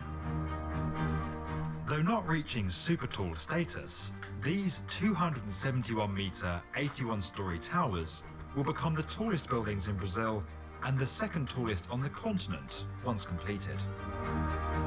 With a comparatively small population of just under 400,000, the beachside resort of Balneario Camboriú is soon to be home to 6 of the 10 tallest buildings in Brazil and will have the same number of skyscrapers, that is, buildings exceeding 150 metres in height, as Rio and Sao Paulo combined.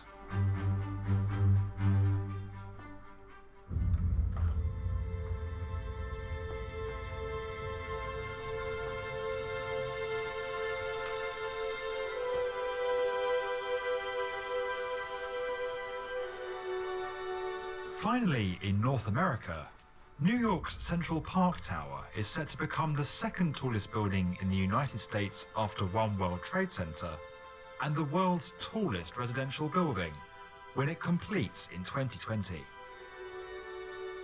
First breaking ground in 2014, the tower will feature 95 habitable floors. Retailer Nordstrom are set to occupy the first 7 levels, while the summit will feature a 3-storey penthouse priced at $95 million. As the tower clears surrounding buildings, it increases its floor area by cantilevering over the Art Students League of New York building, a move made possible after developers purchased air rights from the neighbouring property.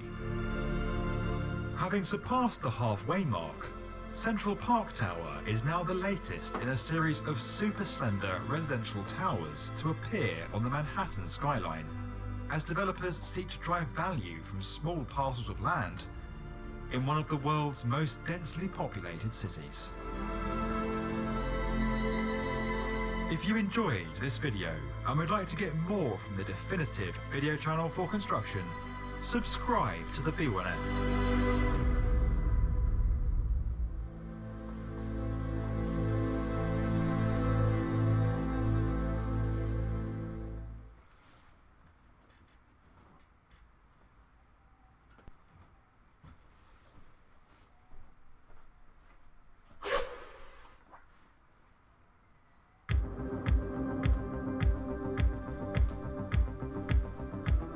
Widely acclaimed as a global city, New York's eclectic mix of boroughs and neighbourhoods gives it a rich and diverse identity that is envied the world over.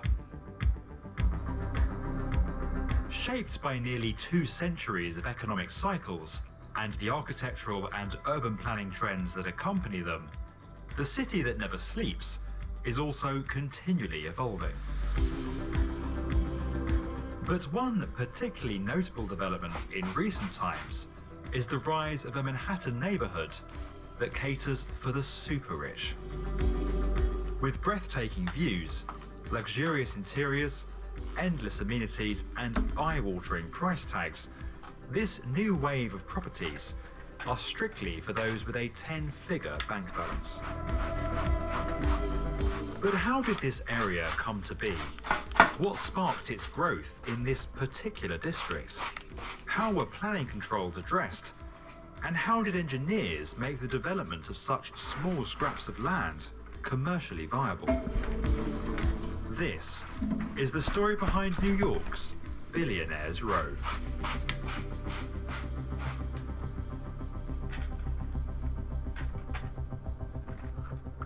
With its extreme popularity and highly restrictive geographic context, Manhattan Island is today one of the most densely populated areas on Earth.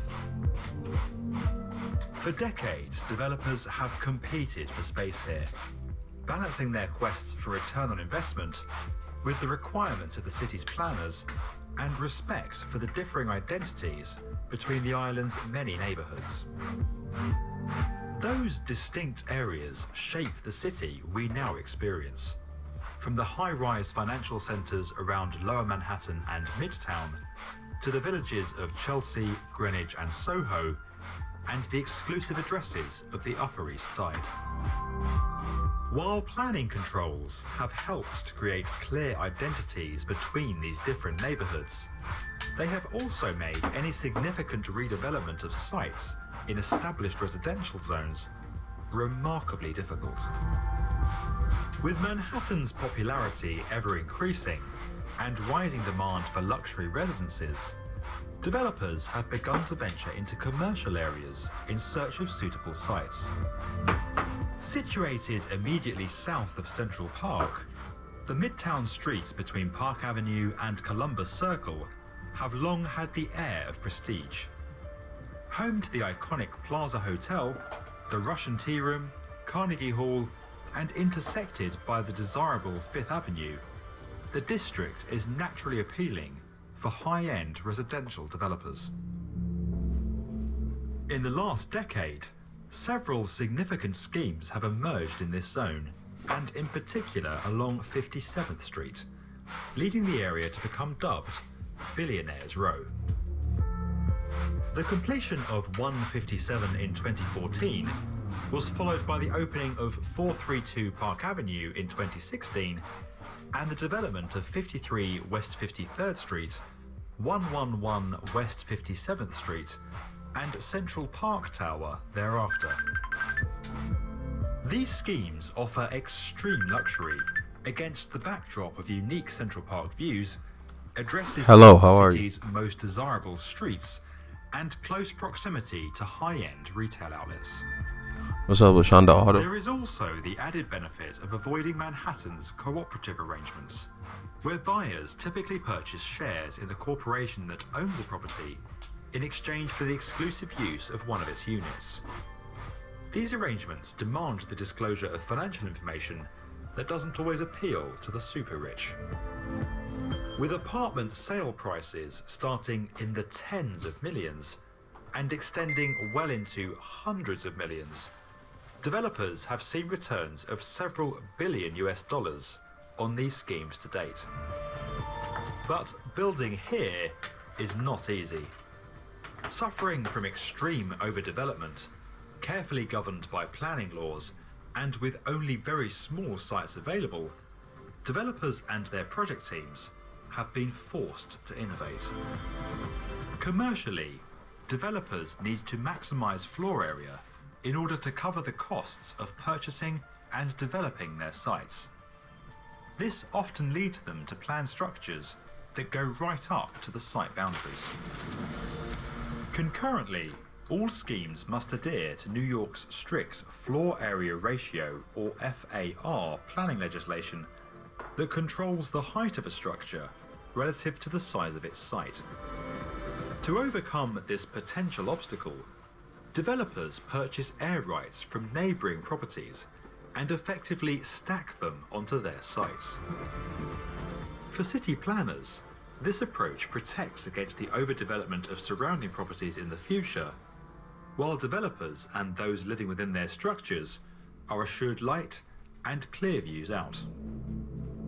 These arrangements have the added benefit of generating capital for those selling their rights, enabling them to progress with smaller scale construction projects on their own land.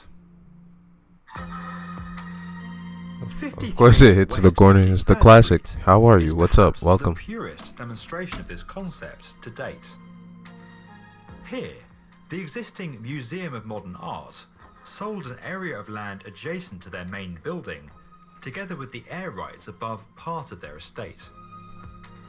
This enabled the construction of the Jean Nouvel designed 53W53 tower, while generating funds to redevelop the museum itself.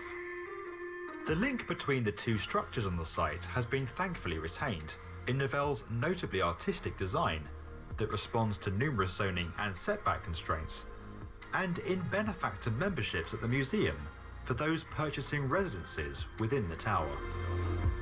With such small sites in their possession, a strong desire to build high and maximise floor area, and the legal constraints of doing so removed, developers have turned to their project teams to solve the challenge of building super slender towers, structures that are defined as having a width to height ratio greater than 1:7. By moving away from steel and embracing high-strength reinforced concrete, engineers have been able to increase design flexibility and the overall strength of their structures. With high-strength concrete cores housing vertical access and service routes, super slender towers move much of their remaining structure to the perimeter. Alright, Merry Christmas. See you later. Negating the need for columns and maximising functionality within residences. In the case of 53W53 and the impressive 432 Park Avenue, this perimeter concrete structure has been stunningly incorporated into the overall aesthetic of the external facade. But while high-strength reinforced concrete enabled these super slender towers to rise, further engineering was required to ensure their stability at such extreme heights. 432 Park Avenue, with a width to height ratio of 1:15, features double floor cutouts at 12-storey intervals throughout its height, allowing powerful wind forces to pass through as well as around its extremely thin structure. This prevents areas of low pressure being created on one side of the structure as air currents move around it. If unmitigated, these areas could create repetitive rhythmic suction forces that would cause the tower to sway towards its upper levels. We have demonstrated the effect of 432 Park Avenue's design in a simulation developed using SimScale's software. With more than 150,000 users worldwide, SimScale is an easy-to-use cloud-based engineering simulation platform that enables everyone to create powerful, high-fidelity simulations in a web browser. The platform can be tried for free through the community account, which gives access to thousands of public simulations, to promote knowledge sharing, and to crowdsource advice. 432 Park Avenue's open floors are combined with the use of tuned mass dampers, immensely heavy instruments suspended in voids at the top of the structure that help to counteract swaying motions where they begin to occur.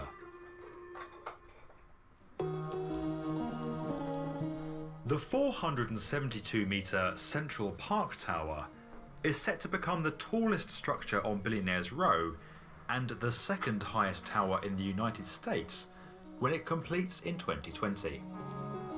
This development combines an irregular profile with numerous setbacks to vary its facade across its height, disrupting wind currents and preventing the formation of coherent vortices and dominant wind loads that can result in swaying. We have again demonstrated the impact of this approach with a SimScale animation. Finally, with a width to height ratio of 1:24, The breathtakingly narrow and exquisitely detailed 111 West 57th Street steadily tapers throughout its 435-metre height, breaking up the facade uniformity that can lead to vortex shedding. The result of these impressive engineering developments is not just the emergence and continued rise of New York's Billionaires Row, but the birth of a broader, super slender skyscraper phenomenon that is starting to influence other markets around the world.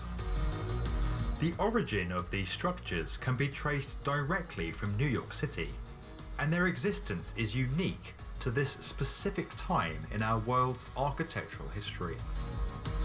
A product of New York's own zoning regulations, near unrivaled appeal, insatiable developers, and engineering ingenuity, Billionaires Row has become the latest distinct neighbourhood in the rich tapestry of this thriving city. If you enjoyed this video and would like to get more from the definitive video channel for construction, subscribe to the B1M.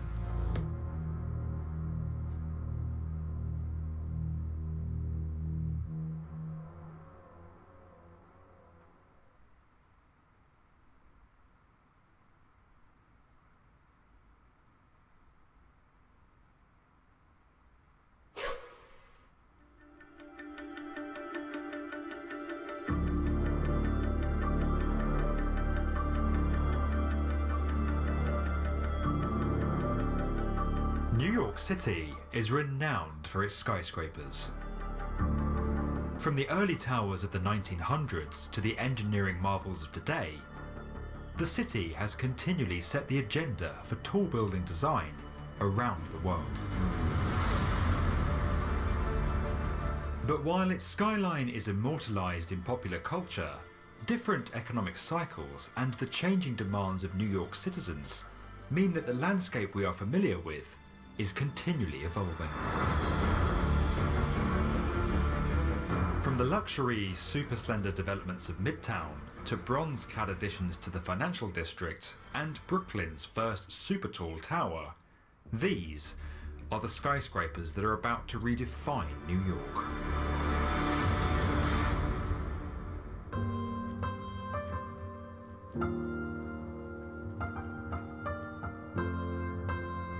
Rising from a small parcel of land on New York's Billionaires Row, and already making its impact on the skyline, the super slender 111 West 57th Street is set to complete later in 2019.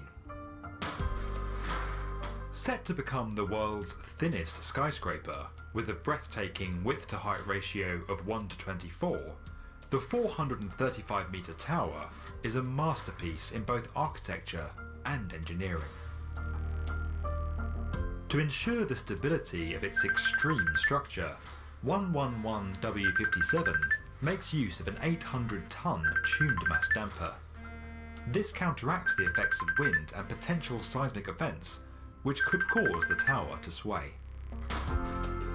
While many modern skyscrapers are finished solely with glass, 111W57 sets itself apart from other luxury residences and nods to the ornamental towers of the 1900s with a stunning terracotta and bronze facade. With just 58 residences in total, and with prices starting from $18 million, 111 West 57th Street is a new benchmark in Manhattan luxury.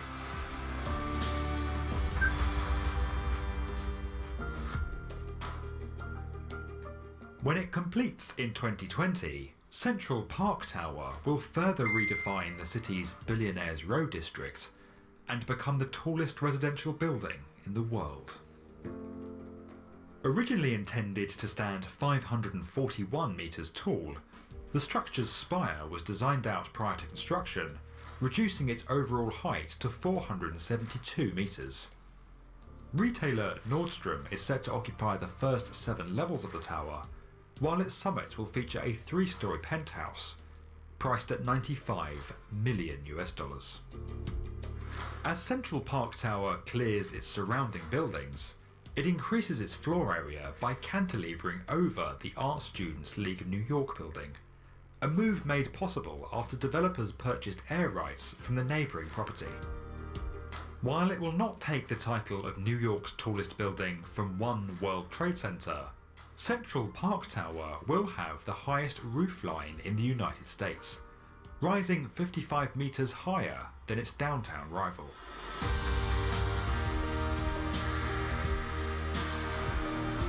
With its striking bronze facade, 45 Broad Street will redefine New York's financial district when it completes in 2021. Offering 150 apartments across 68 stories, the development is notably more modest than its Midtown counterparts, with apartment prices ranging between $1 and $4 million US. In addition to its residences, the tower will also house a school and feature direct public access to New York's subway system. Set to achieve a final height of 366 metres, 45 Broad Street will become the tallest residential tower in the downtown area, taking the title from the nearby Frank Gehry-designed 8 Spruce Street.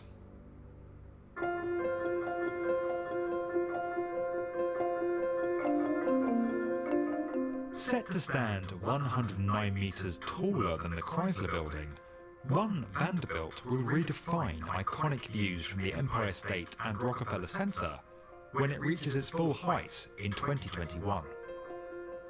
Designed with a modern take on the famous tapering designs of the city's early towers, One Vanderbilt is the tallest commercial skyscraper to be constructed in New York since One World Trade Center in 2014.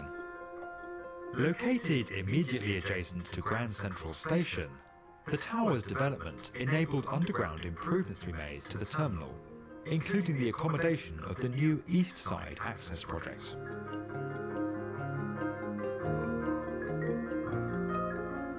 Further redefining the city's skyline in 2021, the Spiral will merge the built environment with the natural world.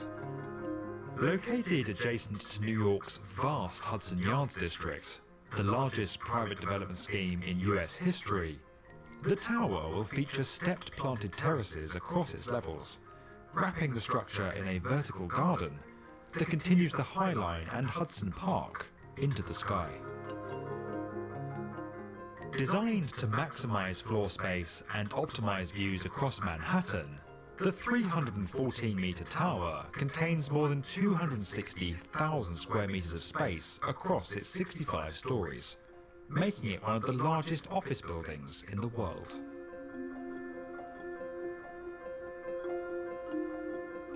Incorporated into New York in 1898, Brooklyn has historically been one of the more residential and industrial boroughs of the city. With Manhattan absorbing much of the demand for office space, Brooklyn consisted mainly of low-rise buildings prior to 2010, with just one tower exceeding 150 meters in height.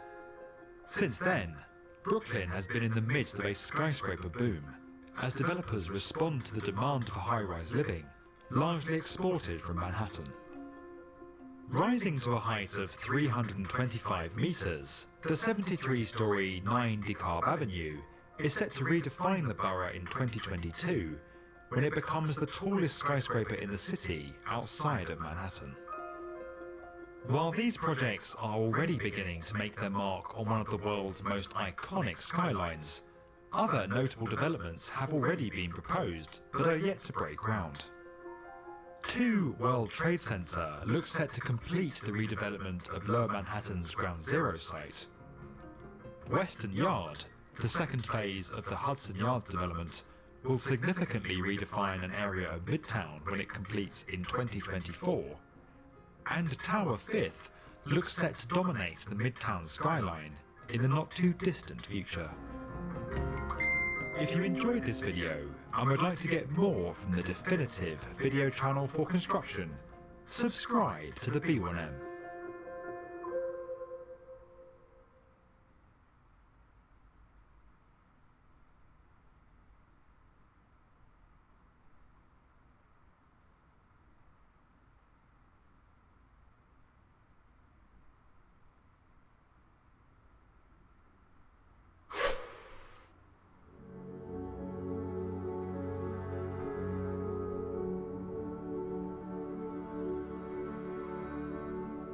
While numerous factors determine the economic standing of a city, one of the most visual indicators of growth is the number of skyscrapers under construction.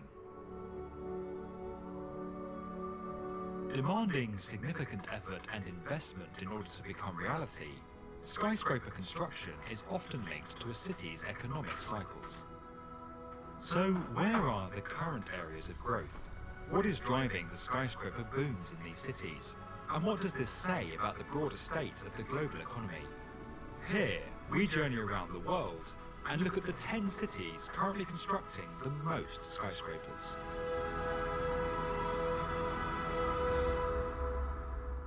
Before we begin, it is important to explain that the Council on Tall Buildings and Urban Habitat, or CTBUH, define a skyscraper as a freestanding structure exceeding 150 meters in height, and with at least 50% of its height consisting of habitable floors. Super tall skyscrapers exceed 300 meters in height, and those in the rare megatall classification stand over 600 meters high.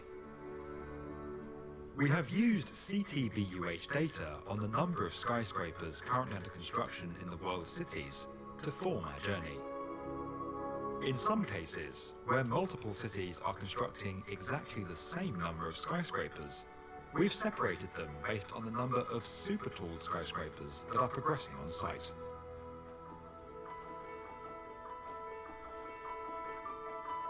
We begin our journey in Chongqing, China, a city with 24 skyscrapers currently under construction.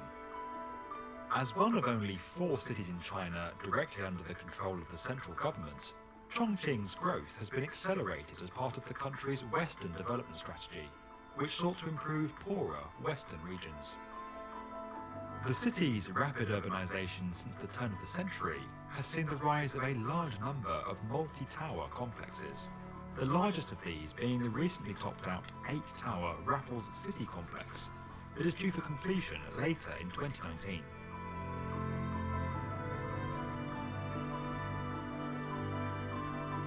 With 25 skyscrapers currently under construction, more than all other Australian cities combined, the skyline of Melbourne is set to dramatically change in the years ahead.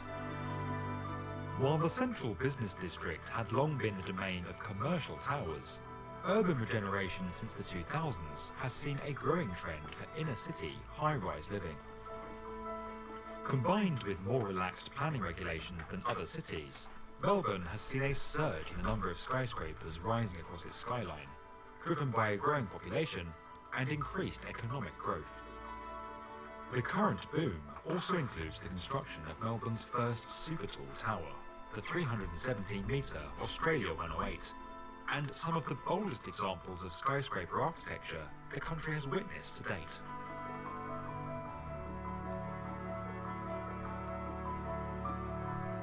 Also, with 25 skyscrapers under construction, but with a greater number of super tall towers on site, Guangzhou narrowly edges ahead of Melbourne. Lying at the heart of China's largest urban area, the Pearl River Delta, the city is one of the country's leading commercial and manufacturing hubs. The current skyscraper boom is driven largely by residential towers, as significant numbers of China's rural population begin to move into urban areas.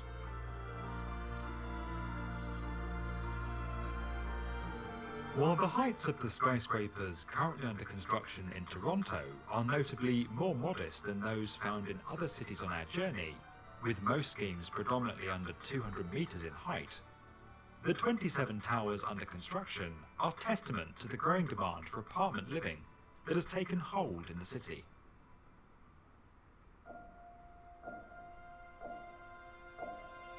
Widely recognized as the political, economic, financial and cultural focus of central China, Wuhan has been a significant benefactor from the municipal government's favorable economic policies for foreign investment. Consisting of tax incentives, reduced rate loans and government subsidies, Wuhan has seen vast amounts of foreign investment flow into the city, particularly from the French, with over a third of French investment into China going directly into Wuhan. Now, in response to its economic success, 29 skyscraper projects are under construction.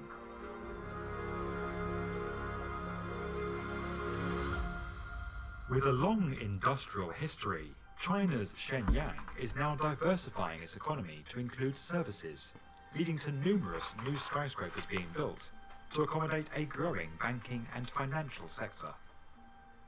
With 35 skyscrapers currently under construction, the city's meteoric rise is exemplified in projects like the Shenling Finance Plaza, which consists of 3 commercial towers and 12 residential towers within a single scheme, and in the average age of a skyscraper in the city, which is just 5 years.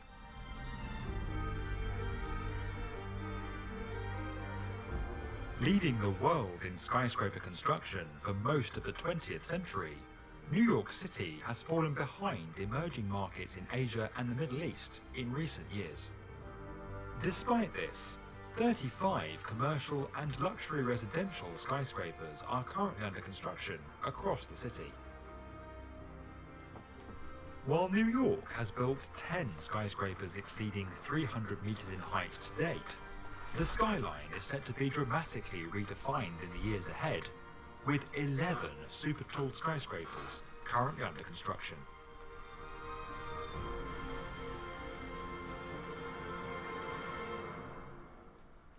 Though Mumbai has long been a magnet for foreign investment, its growth is now being further fueled by large portions of India's rural population moving into the city, and many of the schemes currently underway consist of multi-tower residential projects, like the Park and Sky City developments.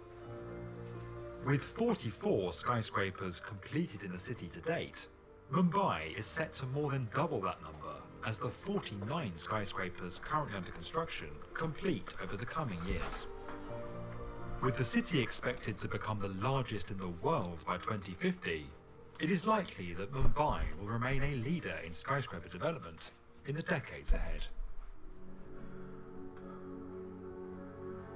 What the fuck is going on with this shit? China's Shenzhen just misses out on the top spot with 50 skyscrapers currently under construction, but with fewer super talls in development than our leading city. Following its establishment as one of China's special economic zones in 1980, Shenzhen has grown at an insatiable rate, becoming a global technology and economic hub. As part of the vast urban area around the Pearl River Delta, Shenzhen has become home to numerous multinational corporations, as well as the Shenzhen Stock Exchange, leading to large amounts of foreign investment and the near continual construction of commercial and residential skyscrapers.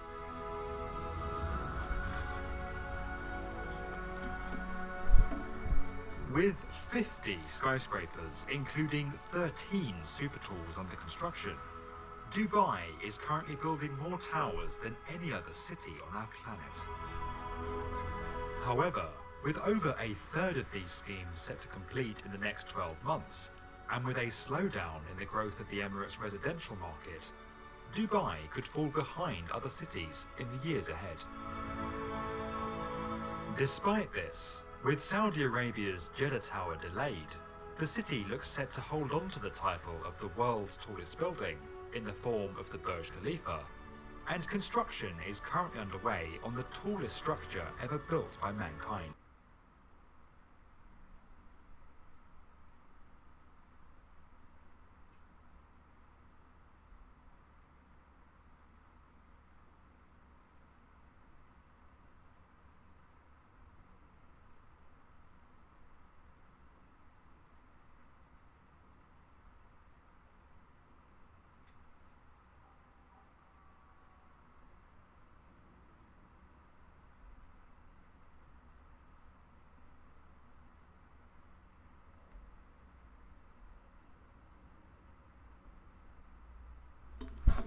What is an expat? The definition of an expat is a noun, a person who lives outside their native country. For example, a British expat has been living in Amsterdam for 14 years. Or as an adjective, denoting or relating to a person living outside their native country. Greg is an expat Australian. I guess the difference between an expat and an immigrant is that an expat doesn't rule out the idea of finally coming home someday. So by that token, I was an immigrant. However, China doesn't allow foreign nationals to immigrate to China properly. There's no real option of getting a work visa renewed every year, so there's no guarantee that it will be renewed. The thing is, I never had the intention of leaving China. I was more than happy to continue integrating and learning and exploring and making bonds and connections with the people around me. I never went to China with the intention of taking a peek or having a quick gander and going back home. While I didn't know that I'd end up staying, I was the weirdo at all the jobs that I had broke out of the expat bubble. The shit talkers at the bar who never bothered to learn Chinese or who'd complain about every facet of life while destroying their livers, despite having been in China longer than myself. You see, I destroyed my liver with local Chinese people, and I shit talked about life with them instead. I've seen nearly the entire country. I've hung out with all walks of life, from mechanics in the dusty ghettos of steel cities in western China to multi-millionaires living on the 40th floor of some of the most expensive property in Shanghai. One thing rings true for China as a whole, though. It's a strange country that operates on so many gray area rules that it'd make your head spin. So in this series, I want to de-brainwash myself with you guys about a lot of the misconceptions of China. The first thing that I actually need to de-brainwash myself of is the crime rate and the way that society actually functions. We all hear it. China is one of the safest places in the world. Many politically left-leaning folk will mistake the country's name, the People's Republic of China, and credit China's low crime rate with the socialist principles that the country must have because it's communist. This is simply not the case. China has some of the lowest rates of welfare and social programs in the world. The USA looks like a socialist paradise by comparison. Then you have right-leaning folk who often like to credit China's stability and lack of crime due to its strong sense of pride and nationalism. China is very homogenous, so they know how to stick together. Strong cultural identity and no shame in being proud of their country makes for a good place to be. This is also not true at all. Both of these are very convenient excuses, and both are quite wrong. Here's why. Statistically, China looks like a pretty normal place. Crime on paper is incredibly low, and most normal-sized cities look quite similar to each other. However, just like any country that doesn't honestly report on most statistics, I mean, they lie about the temperature when it gets too hot, for God's sakes, you don't get a real impression of a place until you stay there for a while. Of course, there are rough areas in many cities, and crime in villages and rural areas can go completely unreported. That being said, although I encountered petty crime and risked my life daily by riding a motorcycle and driving my car, and I witnessed kidnapping and organized crime from gangs, etc., China on the whole did feel quite safe, especially at first glance. But this is where everything changes. The impression of society and security is something a foreigner will notice, especially as the lack of Chinese skills in most popular places to go to will be fairly affluent and in well-established areas in major cities. It's easy to enter China with this idea that, hey, it's safer than most places where I grew up. It's uncommon in many Western cities to walk alone at night, but in major Chinese cities, this is simply not an issue. One begins to feel invulnerable. Most jobs that foreigners take up are English teaching positions, and the apartment that most companies are going to put you in, it'll be in a fairly central location in a nice wealthy area. However, if you talk to any Chinese person, you'll quickly understand the divide that exists amongst the Chinese populace. Certainly, in the USA, for example, there are places that are under-policed, and they have very high crime rates due to income disparity, etc. But China takes this to a whole different level. People in the struggling lower class in China do not ever fraternize with the upper class. Wealthy people in city centers have the majority of the police patrols, and the apartment blocks always have their own security force. You will not see much crime in downtown Shanghai, Shenzhen, or Beijing. Take the city of Guangzhou, for example. In the 90s, this southern megacity had a huge crime problem. People would be held up in the streets with syringes and knives, and they'd be hacked with machetes from motorcycle riding thief gangs chopping at purses. But when the money came in, so did the law enforcement. That Wild East vibe was quickly eradicated when the cops were shipped in and put an end to all this. And where the money flowed, so did the cops. But then you have less affluent cities. There's this place in Hunan that I went to on the border with Guizhou, whose entire local economy was based on the export of hitmen. The lack of good education programs and lack of income flowing to the city meant that you could take up a job as a hitman, travel across to different cities in China, and put an end to someone's life for a profit. The fact that a city en masse was allowed to operate like this shows you the actual disparity between law enforcement and the importance of money. Now, the downside is that with this money comes investment. Investing in property has been a long-held Chinese tradition, as instability between dynasties, governments, and change in general meant the average person could lose it all at the whims of a leader and his policies. But if they had a place to live, it was physical wealth that could be held onto in times of need. Because of the influx of wealth, many people began investing in these ghost towns you keep hearing about. You know, these mega neighborhoods that rarely fill up with tenants, built with the lowest building standards and materials one can imagine, simply made to be a place to be bought and sold for profit. You see, the government initiative to bolster these property companies and keep the economy growing means that land previously tilled and used by farmers for food production becomes quite a bit more valuable than whatever the farmer could produce from it. Huge swaths of land that were previously rural and bulldozed and built over with these so-called tofu buildings. The government has to have a way to satiate the placated peasants. So they buy their village houses and are given a modest living allowance. And then they're put up in government-built urban ghettos with very low rent in the city. This creates a very bored and unmotivated demographic, and I've watched a lot of these projects start popping up all over my city.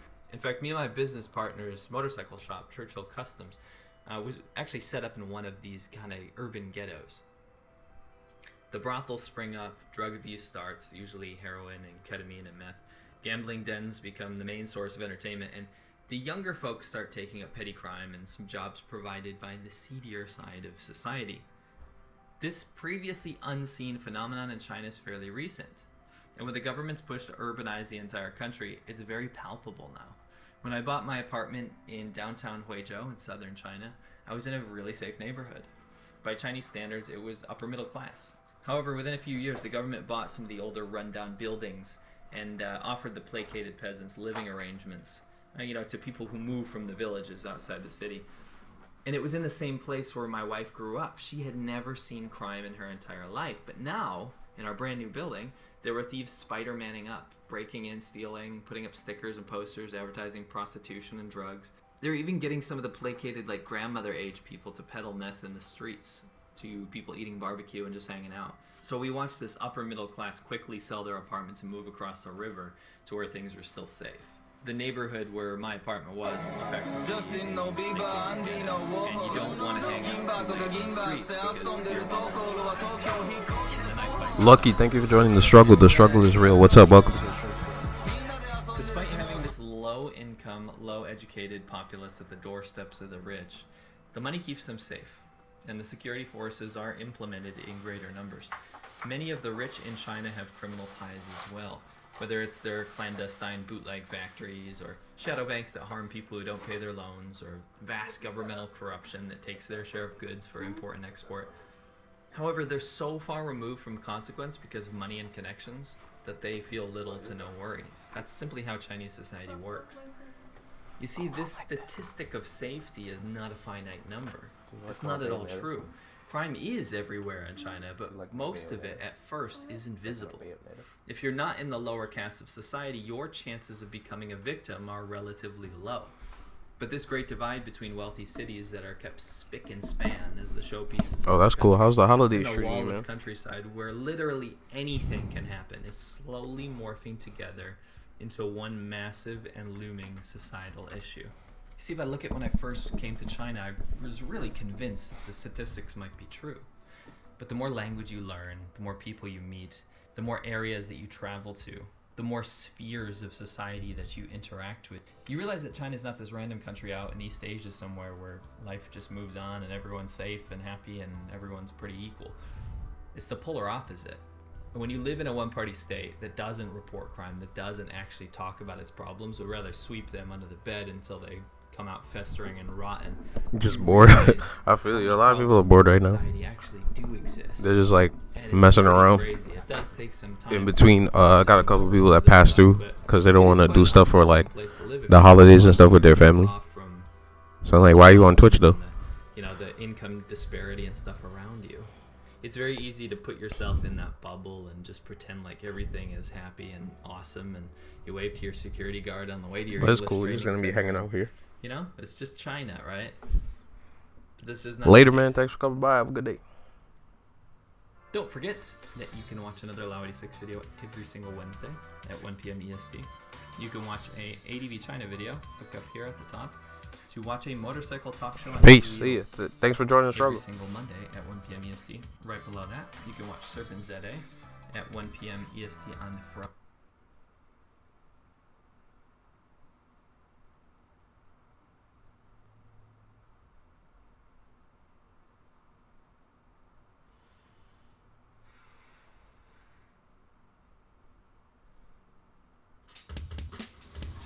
Já tak nějak nevěřím na přirozenost, protože si myslím, že jako přirozeného v dnešní době už není nic.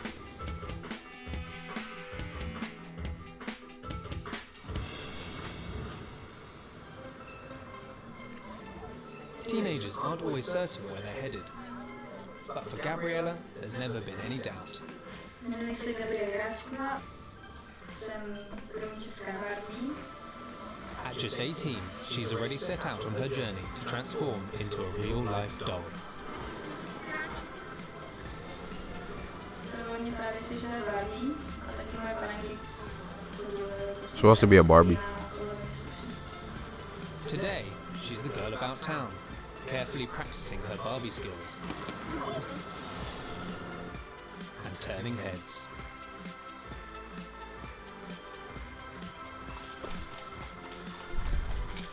Why did you have to do that with her waist, though? Why did you have to do that with her waist? Když někdo říká, že Barbie nemá takhle dlouhé časy, tak má.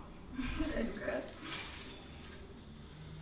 To keep up her doll-like look, the teen spends around $1,500 a month to make sure she looks as glamorous and Barbie-like as possible.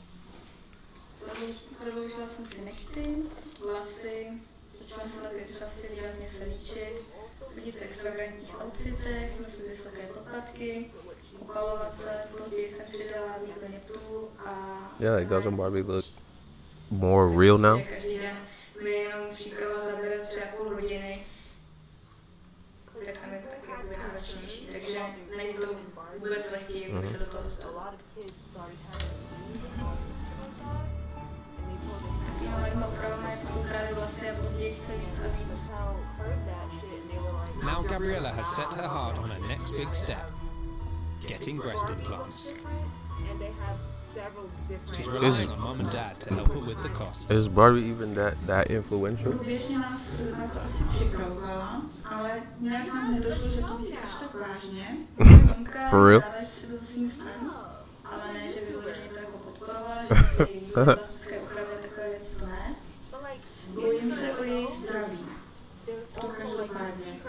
Ale kam až půjde, tak to je na jejím rozhodnutí a já to respektuju. Barbie the conductor. Despite her mum's concerns, Gabriella is going ahead with her first ever cosmetic surgery in just a couple of days to increase her natural C-cup sized breasts to a much larger G-cup. Maličký strach mám, jako, ale zase to neprožívám tak, že bych měla strach, jako se nebo to jsem Barbie don't have no damn G-cups. tak se na to těším, jak to Barbie don't got no damn G-cups. No, Barbie has regular size boobs. She's wildin'. I feel like her things that she wants to be a doll and not. Gabriella gets what she wished for, as well as a bill for $4,500. Because Barbie don't have giant ass. Operace probíhala dobře, naštěstí. Dostala jsem okamžitě, akorát po provozu mi vypadá bylo hodně špatně, ale potom se to zlepšilo, od té doby jsem vlastně neměla vůbec žádný Oh, problém. these need straps. Like little holes. It's been 3 months since her breast augmentation, and Gabriella hasn't looked back. She's now ready to flaunt her latest asset to the max.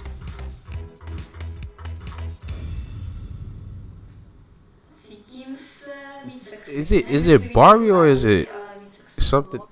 Yeah, like something else. I don't think she was trying to be a Barbie. That's just what she's saying.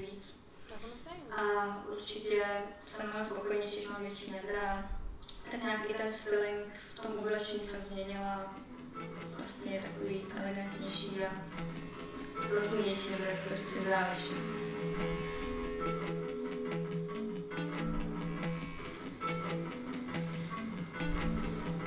Through social media, Gabriella's unique look has caught the attention of like-minded, so-called body tuners, like Clara.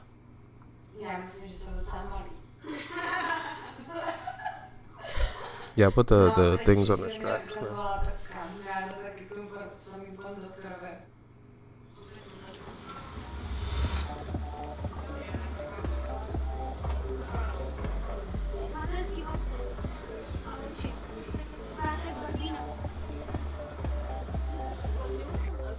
Hodně matek mě odsuzuje na základě toho, že vlastně děti kazím, že si ze mě berou špatný příklad, ale já si myslím, že si ze mě mohou vzít mnohem lepší příklad než většina jiných celebrit, které fetují, střídají partnery, pijí, dělají skandály. A ty děti vlastně ty celebrity sledují a to už těm rodičům doesn't look regular. This girl's like... určitě some whole other level. jaké jsem se stylizovala, že tohle není krátkodobá záležitost.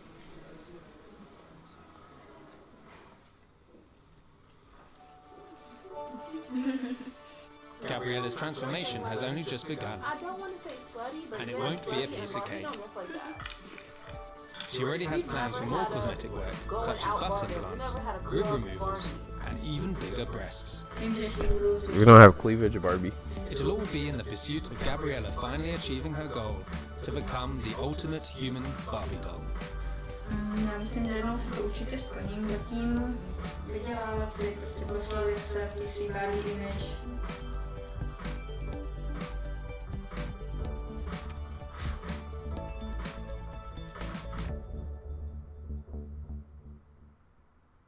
No.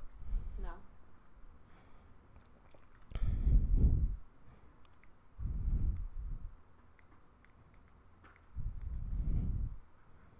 Got Barbie right here.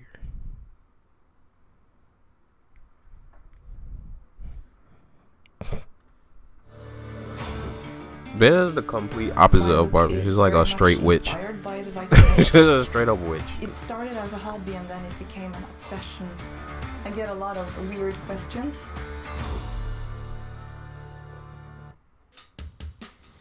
Wait, what? Oh shit. My look She's is like a very Viking much warrior. inspired by the Viking Age. It started as a hobby and then it became an obsession. I get a lot of weird questions. Most of my clothes I've made myself. This is probably one of my favorites because it's hand-sewn. Most of my dresses are. For some, it's all about keeping up with the current fashion trend. But for Sol, her look stems back centuries. It's kind of hard for me to tell when it all started. I've been very fascinated with the Viking Age ever since I was a kid. But I've done this full-time, full-blown Viking gal style for the past 10 years, I guess. Now I'm all into it, heart, body and soul. Taking inspiration from her Viking ancestors, Sol tailors her accessories to keep in line with this historical style. I call it the hell dress because it was truly hellish to make it. I actually gushed my own blood into the seams because I poked myself with the needle and you know how it is. I wear this style almost every day. Anything Norse, really. Actually, the TV show Vikings, you know, they have mood boards. A picture of me was in the middle of that mood board, so I guess that they were actually inspired by at least my hairstyle. Sol even owns a collection of second-hand furs, some from rather unexpected sources. It's a cat's hide. That sounds awful, I guess, but it is also second-hand and, you know, animals die. I think I've probably spent a lot of money on this hobby of mine. How much? I don't know. My jewelry is, most of them are based on findings from the Viking Age. According to the tales, the goddess of fertility got this forged by 9 dwarves that she had to sleep with in order to get this piece of jewelry. This is actually a crow's foot that I dried myself because I found a dead crow and I thought, why not make use of it? Right now I'm working on a new outfit. I'm hand stitching everything. It takes a little longer, but it's more authentic that way. It started as a hobby and then it became an obsession, and I just can't seem to stop making Viking clothing. Most of the time I make outfits for myself, but I've also made some for my boyfriend. Solidifying her look with the ultimate accessory, Saul's boyfriend Varg also dresses in Viking style. We met because of our mutual interests for the Viking Age and for folk music. We are definitely kindred spirits, soulmates, I would say. I didn't expect to fall in love with him, but that's exactly what happened. When she first walked in the door. Hey guys, I'm gonna get out of here. Bayonetta is looking really nice right now. It's at a nice place. Maybe you'll pick the left one or right one and do like a background with it or something. Yeah, but I think she looks cool. I had fun drawing with you guys. Happy holidays and everything. I'll see you guys later. You read about it in books and you see or it next time too. Whoever's there, shout outs. Well, Merry Christmas. Well, it happened to me, so you can definitely. Bye.